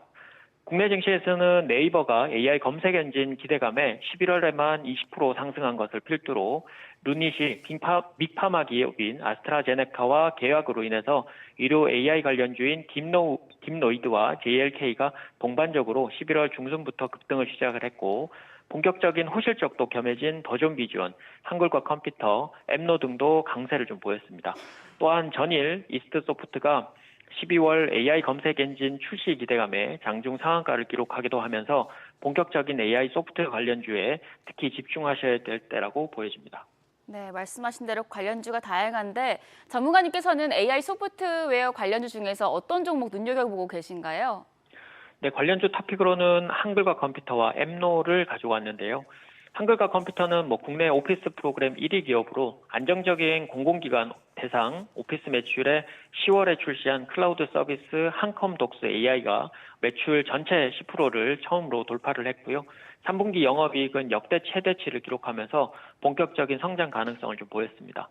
AI를 활용한 지능형 문서 작성 도구를 런칭 후에 공공기관의 디지털 전환 때문에 정기결제가 증익에 도움이 될 것으로 좀 보이면서 그런 상황이고 일본 지사 설립 후에 본격적인 마케팅으로 글로벌 진출도 시작을 한 상황입니다.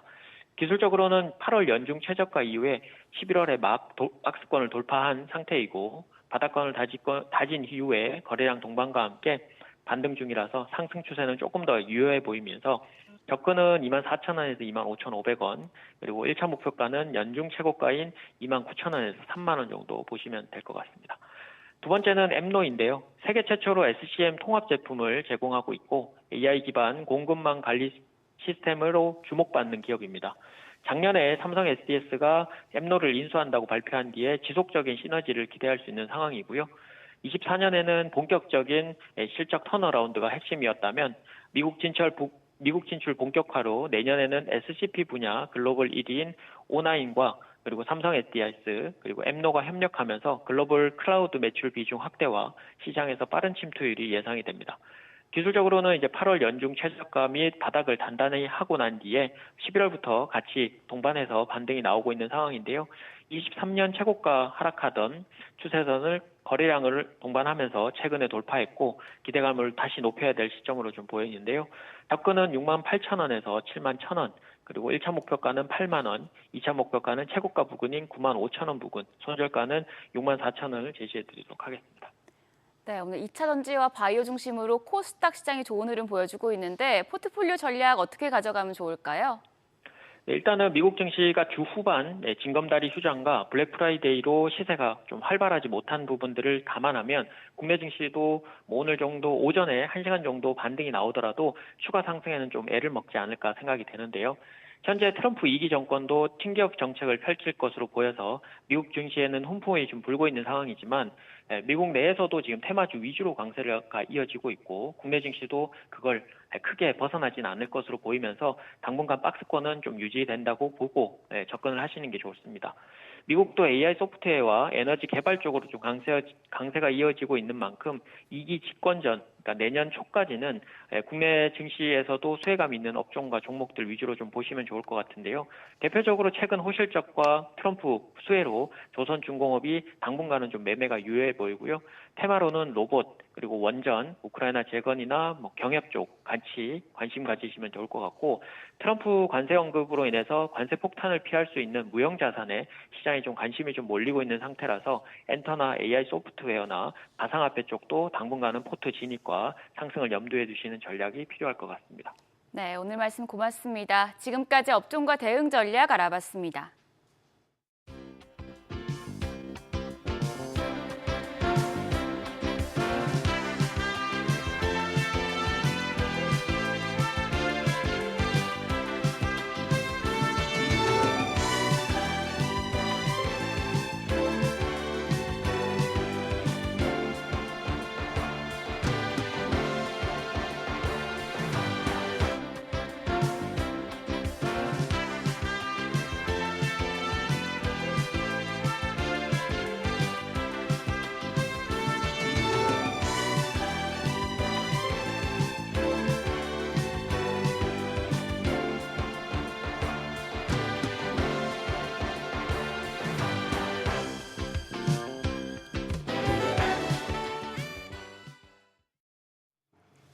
요즘 글로벌 시장에서 가장 핫한 원자재 재테크 정보, 원자재 투자 포인트에서 자세하게 다뤄드립니다.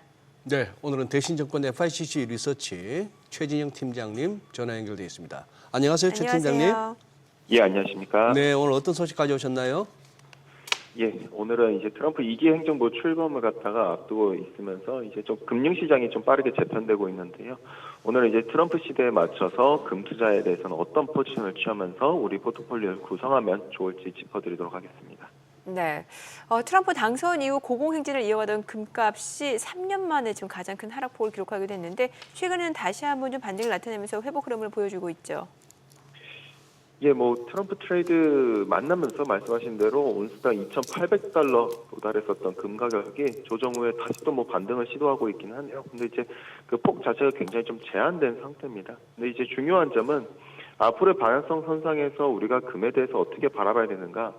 사실 이제 트럼프 트레이드가 좀 과도했었던 것은 사실이거든요. 트럼프 트레이드는 결국 관세 인상이라던가 감세, 그리고 불법 체류자에 대한 퇴출, 사실상 이렇게 되면은 미래의 물가가 상승할 것이라는 우려가 형성되고 이걸 갖다 명목금리가 선반영하게 되고 이런 것이 사실상 금리랑 역방향인 금단에서는 부담이었거든요. 근데 임기 4년 동안 추진해야 될 부분들을 갖다가 선반영한 명목금리가 사실상 과도하다라고 우리가 판단할 수 있겠고 결과적으로 페드의 정책금리 인하 사이클은 아직 끝나지 않았기 때문에 결국 금단에서는 여전히 최소 못해도 10에서 15%의 업사이드는 존재한다라 봅니다. 그래서 과거의 실질 가격의 사상 최고치였었던 실질 가격 기준으로 본다면은 지금 현재 기점으로 봤을 때 최소 못해도 10%에서 많으면 15%의 업사이드 여전히 유효하다라 바라볼 수가 있겠고요. 네, 사실 그동안 계속해서 상승세의 연속이었던 금값이 이제 11월 들어서부터 이제 주춤했고 특히 이제 11월 6일이니까 미국 대선 결과가 어느 정도 보이기 시작했던 그날이 이제 급락이 나오고 그래서 뭐 상반월 동안 내내 빠지다가 최근 반등했지만 그저께 또 뭐 한 3% 넘는 또 쿵 충격이 나오고 해서 이제 금 갖고 계신 분들이 11월 들어서는 이제 조금씩 이제 흔들리기 시작합니다. 여기다가 이제 비트코인하고도 막 서로 왔다 갔다 하고 또 서로 뭐 대체 자산 이런 얘기도 돌고 있는데요. 지금 계속해서 이제 금하고 비트코인 어떻게 연결해서 봐야 될까요? 예, 뭐 사실 두 자산 모두 다 매력적인 자산입니다. 그래서 금도 매력적이고, 근데 이제 비트코인도 매력적일 수 있겠죠. 근데 이제 두 자산은 초반에는 사실 경쟁 관계를 갖다 쪘었지만은 지나온 흐름을 갖다 살펴보면은 그렇게까지 이제 점점 경쟁 관계 구도라고 보기엔 좀 어렵게 보이는 네. 모습들인데요. 오히려 좀 더 비트코인 같은 경우에는 엄밀히 말하면은 사실 금을 갖다 대체한다 또는 달러화를 해지한다라기보다는 사실상 유동성에 추종하는 자산의 그림이 좀 더 많이 나타나고 있거든요. 그래서 글로벌 유동성 지수를 보면은 코인 같은 자산들이 한 3개월 가량을 갖다가 유동성 지수를 갖다 후행하면서 쫓아가고 있는 그림들이 나타나고 있거든요. 그래서 이 같은 부분을 보면은 엄밀히 말하면은 비트코인은 좀 더 유동성에 추종하는 금 같은 경우에는 사실 뭐 당연히 안전자산 수요도 있겠지만은 인플레이션에 대한 해지하는 자산으로서의 역할은 여전히 수행하고 있다라 볼 수가 있습니다. 그래서 결국 중요한 거는 이제 금리의 방향성일 텐데, 근데 두 자산 모두 다 공통적으로 추종하는 부분은 결국 금리 인하에 따른 유동성이겠죠. 그 유동성 확대에 따라서 결국 실물 자산이 결국 우리가 경제학에서도 배운 것처럼 결국 유동성이 풍부해지면은 자연스럽게 실물 자산의 가치가 올라가는 그림일 텐데, 지금에 있어서 뭐 비트코인도 비트코인이겠지만은 금 역시도 이 둘이 어떻게 보면 지금에 있어서는 서로 경쟁적이기라기보다는 좀 더 이 같은 유동성이 어떻게 보면은 좀 해지할 수 있는 수단들이 좀 더 많아졌기 때문에 서로가 좀 더 상생을 하면서 가는 그림들이 최근에 좀 더 많이 나타나고 있다라 볼 수가 있겠고요. 네, 뭐 민간 소비도 중요하겠습니다만 금값을 결정하는 큰 손이 이제 바로 각국 중앙은행일 텐데, 지금도 뭐 미국을 포함해서 주요 중앙은행 금 매수 이어가고 있다면서요.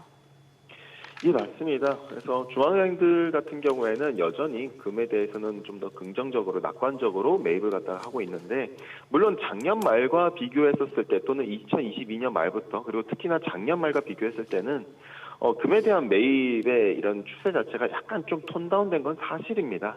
그러나 여전히 중앙은행들은 금에 대한 보유가 점점 확대되고 있는 건 사실일 테고, 특히 결국 페드의 정책금리 인하 베팅에 있어서가 결국 중앙은행들로 하여금 해지성으로 금을 갖다 보유하는 그림이라 볼 수 있겠고, 과거에도 늘상 그랬습니다. 결국 페드가 금리 인하하고 결국 다른 나라 중앙은행들이 따라서 금리 인하하는 그 사이클에서는 여타 중앙은행들은 결국 해지하기 위한 용도로 금에 대해서 계속 비중 확대를 했는데, 우리가 앞으로의 그러면은 중앙은행들이 계속 이어갈 것인가를 봤었을 때 내년 상반기까지는 저희는 계속 유효하다라 봅니다. 결국 물가의 기저라든가 이런 걸 감안했었을 때 저희 하우스는 내년 하반기 때 시장이 결국 이놈의 원자재의 기저를 갖다 감안하면은 금리 인하 수단에서 계속 할 수 있을까에 대한 고민이 이제 좀 될 거라고 보는데, 그럼 그에 앞서서 내년 상반기까지는 여전히 중앙은행들은 금에 대한 긍정적인 낙관적인 매입 추세를 계속 이어가지 않겠는가라고 본다면은 금에 대해서도 여전히 이 같은 스탠스는 유지될 수 있다라 볼 수 있겠고요. 네. 네. 그러면 뭐 우리 최 팀장님 뭐 트럼프 2기가 출범해도 금값 나쁘지 않다고 이렇게 보시는 것 같은데, 예, 그렇게 제가 이해해도 되겠습니까? 예, 여전히 네. 트럼프 행정부가 출범한다 하더라도 결국 금이 바라보는 부분은 금리에 대한 부분이 훨씬 더 강하다라 볼 수 있거든요. 네. 그래서 트럼프 트레이드라는 이런 부분보다는, 이런 특수성인 테마성보다는 여전히 페드가 금리 인하를 하고 있다. 그러면 그 방향성에 대한 베팅이다. 설사 이제 트럼프 금리 인하가 중단된다 하더라도 우리가 주목해야 될 부분은 미국의 고용이거든요. 예. 그래서 고용, 즉 금과 S&P 500의 상대 성과는 사실상 미국의 실업률입니다. 그래서 내년 말로 갈수록 고용에 대한 만약에 퀘스천이 붙는다면은 여전히 금에 대해서는 비중을 갖다가 확대하기보다는 계속 가져가야 되는 편이 훨씬 더 낫다라는 부분일 테고요. 그래서 트럼프 임기 동안에도 여전히 금단에서는 계속 우리가 비중을 늘리기보다는 계속 이 포지션을, 지금 들고 있는 포지션을 계속 가져나가는 전략이 취하면서 해지성으로 우리가 계속 유지해야 되지 않겠는가라고 보시면 될 것 같고요. 네, 오늘 내용 잘 들었습니다. 고맙습니다. 네, 고맙습니다. 예, 들어주셔서 감사합니다. 누구에게는 전 재산일 수도 있는 전세 보증금을 떼먹는 전세 사기가 여전히 기승을 부리고 있습니다. 사회 경험이 없는 초년생일수록 피해가 큰 것으로 알려졌는데요.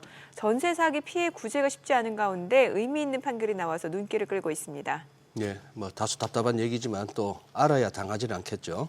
현재 전세 사기 피해 상황과 또 사전 방지를 위해서 꼭 알아둬야 할 것은 무엇인지 한번 살펴보겠습니다.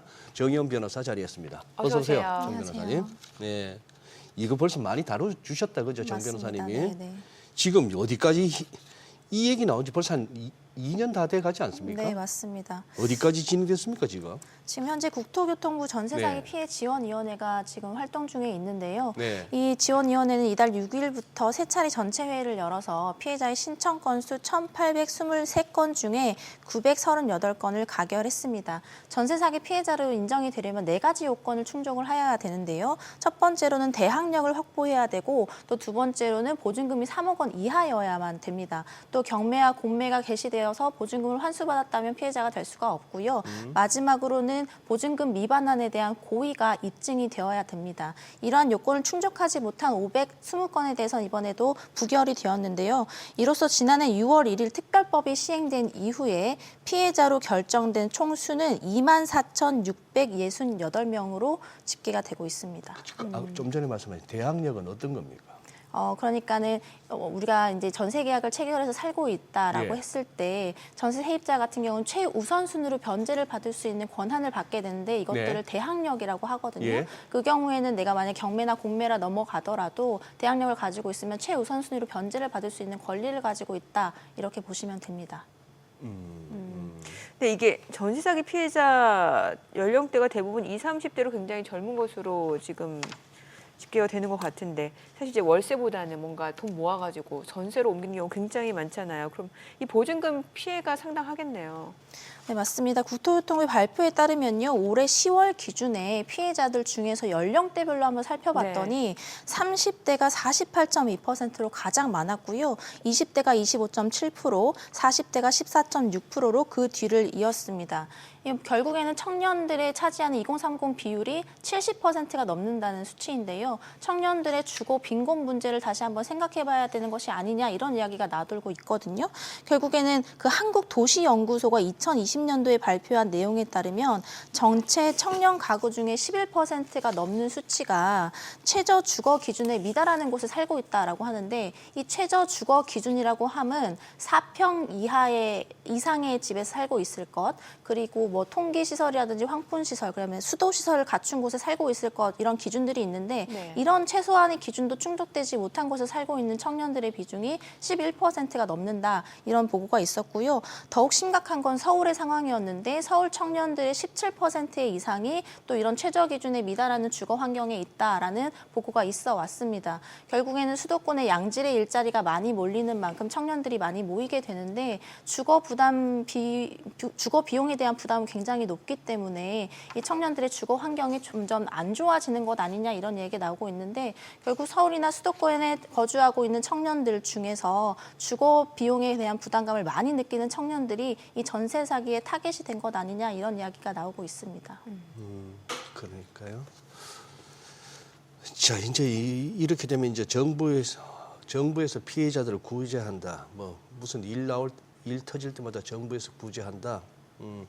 자, 이것도 이제 결국은 한계가 있다 보니까 그러면 이 전세 사기범들한테서 피해 금액을 환수하는 게 뭐 이상적인데 보나마나 이 인간들이 뭐 환수될 만큼 그렇게 허술하게 했겠습니까? 다 벌써 어디 해놓고 했을 때 이게 지금 환수액이 10% 되지 않는다고요? 네, 맞습니다. 지금까지 집계된 피해액만 2조 5천억 원이 네. 넘는다고 하는데요. 네. 환수된 금액이 1,900억 원 정도로 한 8%의 비율 정도밖에 되지 않는다고 합니다. 네. 그 원인이 무엇이냐 생각해 보면 결국엔 사기 범죄를 저지른 범죄자 같은 경우에는 자기의 통장으로 돈을 받지 않겠죠. 안 그러겠죠. 차명 계좌나 대포 네. 통장을 사용하기 때문에 이쪽으로 들어간 돈들을 추적해서 추징해내기가 굉장히 어렵다는 것입니다.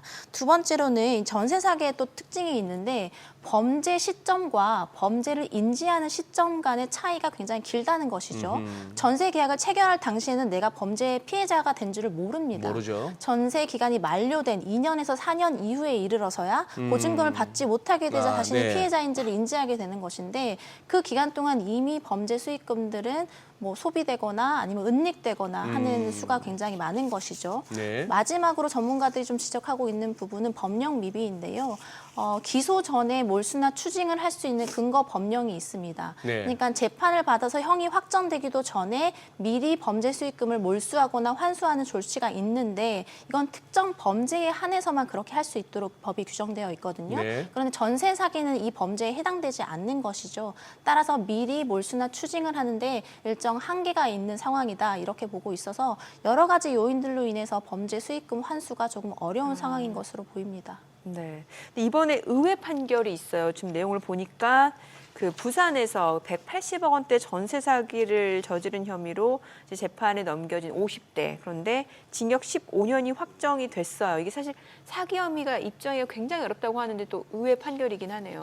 네, 맞습니다. 최 씨 같은 경우에는 2020년부터 2년간 무자본 갭 투자로 부산시 수영구에 있는 오피스텔을 비롯해서 9개 건물을 사들인 후에 지금 임대 사업을 벌여왔는데요. 전세 보증금 180억 원을 받은 뒤 돌려주지 못한 혐의로 기소가 되었습니다. 네. 최 씨는 재판에서 뭐라고 항변을 했냐면 내가 임대 사업을 하던 그때에는 경제적 사정이 이렇게 안 좋지 않았다. 그래서 처음에는 이것들을 뭐 사기를 칠 고의로 내가 이렇게 한 것이 아니고 내가 임대차 계약을 다 체결을 하고 시간이 지나다 보니까 정책 규정들이 자꾸 바뀌고 금리가 올라가면서 경제적 형편이 좋지 않게 되면서 지금 내가 보증금을 돌려주지 못했을 뿐이다. 이렇게 항변을 한 것이죠. 네. 결국에는 민사적인 책임은 나에게 있을지언정 네. 형사적인 책임은 없다. 이렇게 항변을 한 것입니다. 네. 이때 이제 재판부가 어떻게 판단을 했느냐. 결국에는 정책이 변경되거나 금리가 변동되는 것은 굉장히 불확실하고 예측할 수가 없다. 그렇다면 임대사업자 같은 경우에는 최악의 상황을 대비해서 미리미리 자신이 감당할 수 있는 범위 내에서 임대사업을 해야 되는 것이 아니냐. 그렇게 하지 않은 최 씨의 책임이 굉장히 크다. 이렇게 본 것입니다. 결국에는 사기의 고의가 인정된다. 이렇게 판단을 한 것인데요. 보통은 사기죄 같은 경우에 가장 힘든 것이 고의를 입증하는 부분이거든요.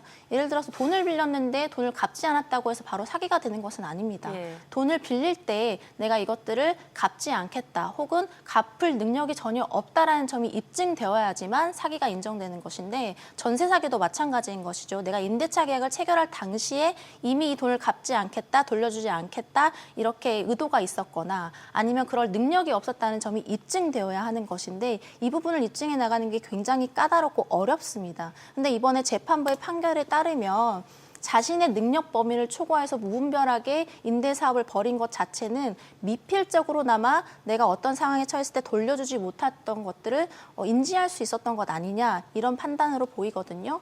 최 씨 같은 경우에는 1심 징역 15년형을 선고받고 항소했습니다. 그러나 항소시 법원도 똑같은 판결을 내렸고요. 대법원도 마찬가지의 판결을 내리면서 15년형이 확정이 되었는데 이거 굉장히 의미 있는 판결로 보이고요. 무자본 갭 투자를 통해서 현재에도 임대 사업을 하시는 분들이 굉장히 많습니다. 위험하지만 그런 형태의 임대 사업을 벌이시는 분들이 많은데 이런 분들이 굉장히 경종을 울릴 만한 판결이 아닌가 싶습니다. 저는 좀 다른 얘기인데 그 사기 혐의가 입증되려면 고의성이 입증돼야 된다고. 그럼 보통 이제 일상에서 왜 돈 빌려주고 돈 다시 받으려고 할 때 그 돈 빌린 사람이 계속 연락이 되거나 꼬박꼬박 연락 받으면 이게 고의성 입증이 쉽지 않다라면서요. 맞아요. 연락을 받거나 이런 부분들은 논외고요. 네. 결국에는 빌릴 당시에 만약에 채무 초과 상태였다. 네. 그러니까 도저히 이 돈을 갚을 수 없는 상황이었다. 그런데 갚을 수 있는 것처럼 속여서 돈을 그러면. 빌린 거잖아요. 그 경우에는 사기의 고의가 인정이 되는 것이죠. 그래서 이런 부분들을 입증해 나가는 것이 굉장히 좀 까다롭고 어렵다 이렇게 말씀드릴 수 있겠습니다. 네. 입증도 입증이지만 결국 판사 마음 아닙니까? 수사기관에서 이제 조사를 통해서 좀 드러나야 될 부분인 것이죠. 결국에는. 제가 잘못했네요, 말을. 예. 근데 지금 이게 아직도 이게 법이 너무 물렁물렁하구나. 돈으로 못 갚으면 그는 몸으로 때우든지 평생 빵에 살든지. 그래서 나 하나 들어가고 자자손손 먹여 살리려면 그 짓거리를 하든지 그렇게 해야 되는데 요번에 이 15년은 자세한 내용은 모르겠습니다만 어쨌거나 의미 있는 판결이네요. 네, 맞습니다. 네. 근데 지금 이게 경기도 안산에서 70억대 전세 사기. 아직도 계속 이런가 본데 요건 또 어떤 사건입니까? 검찰에 넘어간 걸로 보이는데. 네, 맞습니다. 네. 경찰은 경기 안산시의 도시형 생활주택에서 발생한 70억대 전세 사기 사건을 수사해서 A씨와 A씨의 아내 건물 관리인들을 검찰에 넘겼다라고 발표했는데요. 이 A씨 부부는 단원구에 있는 세계동으로 이루어진 147세대 규모의 도시형 생활주택 입주자 100여 명을 상대로 해서 70억 상당의 전세 보증금을 받고 돌려주지 않은 혐의로 지금 검찰에 넘겨진 상태입니다. 그래요.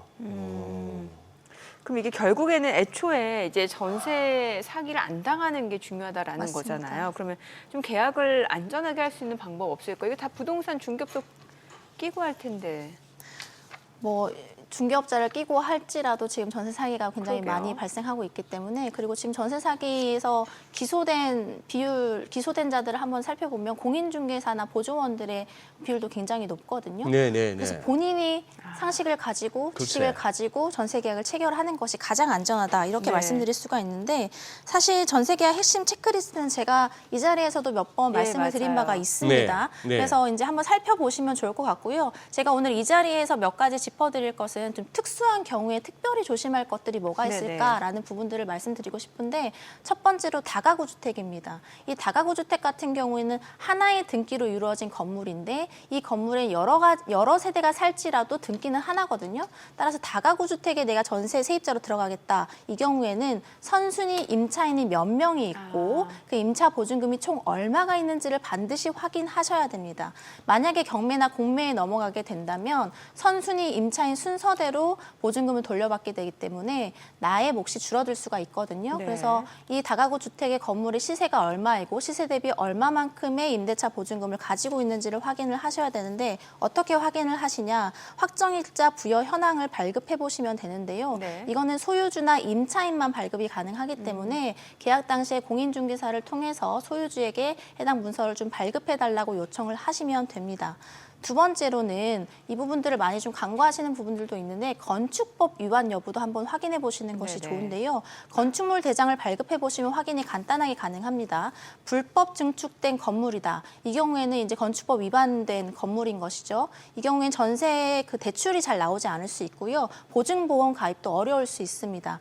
만약에 이런 절차를 다 넘겼다고 하더라도 이행강제금이 부과될 수 있는데 소유주가 이것들을 만약에 변제하지 않게 되면 공매에 넘어갈 위험도 있기 때문에 특별히 좀 조심을 하시는 것이 좋고요. 마지막으로는 신탁부동산입니다. 소유주가 건물을 건축한 다음에 해당 부동산을 신탁부동산에 신탁하는 경우들도 있거든요. 그럼 이 경우 내가 누구와 전세 계약을 체결해야 하느냐, 소유주와 체결해야 되느냐, 신탁회사와 체결해야 되느냐 헷갈리실 텐데 반드시 신탁회사와 전세계약을 체결하시는 것이 맞습니다. 만약에 소유주와 전세계약을 체결하게 되신다면 네. 신탁회사의 동의가 있었다는 부분들을 문서로 남겨두셔야 되고요. 이런 것들을 모르고 소유주와 단둘이 전세계약을 체결하셨다. 이 경우에는 신탁회사가 불법 점유를 이유로 나가라고 하면 보증금도 못 받은 채 쫓겨나야 되는 신세가 될 수 있기 때문에 신탁부동산 전세계약 체결하실 때는 반드시 이 부분 챙겨보셔야 될 것 같습니다. 그래요. 정 변호사님, 요거 하나만. 저 임대 기간 중에 집주인 바뀌면 나중에 보증금 누구한테 돌려받습니까? 새로운 집주인이 바뀐다고 하더라도 예. 새로운 집주인은 기존 집주인의 모든 권리와 의무를 승계하기 때문에 예. 세입자는 새로 바뀐 집주인에게 보증금을 돌려달라고 할 수가 있고요. 네. 만약에 세입자 입장에서 집주인이 바뀌는 게 불안하고 싫으시다. 예. 이 경우에는 전세계약 해지하겠다고 하시고 기존 집주인에게 보증금 돌려달라고 하실 수도 있습니다. 네, 그래요. 오늘 내용 잘 네. 들었습니다. 고맙습니다. 오늘 SK하이닉스가 좀 많이 떨어지네요. 지금 반도체가 좀 힘을 못 쓰니까 뭐 코스피는 좀 지지부진한 상황이고 그래요. 바이오 쪽은 좀 올라가네요. 바이오 쪽은 올라가고. 네네. 예, 그나마 환율이 그건데 오후에 별일 없었으면 좋겠습니다. 네. 네. 저희 방송 중에 전해드린 내용과 관련해서 모든 투자 판단의 책임은 투자자분들께 있다는 점 알려드립니다. 네, 세상의 모든 돈 되는 정보 재테크 노하우 머니쇼 오늘은 여기서 인사드리겠습니다. 여러분의 모든 경제 SBS 비즈가 함께하겠습니다. 저희는 내일 오전 8시에 찾아뵙겠습니다. 고맙습니다.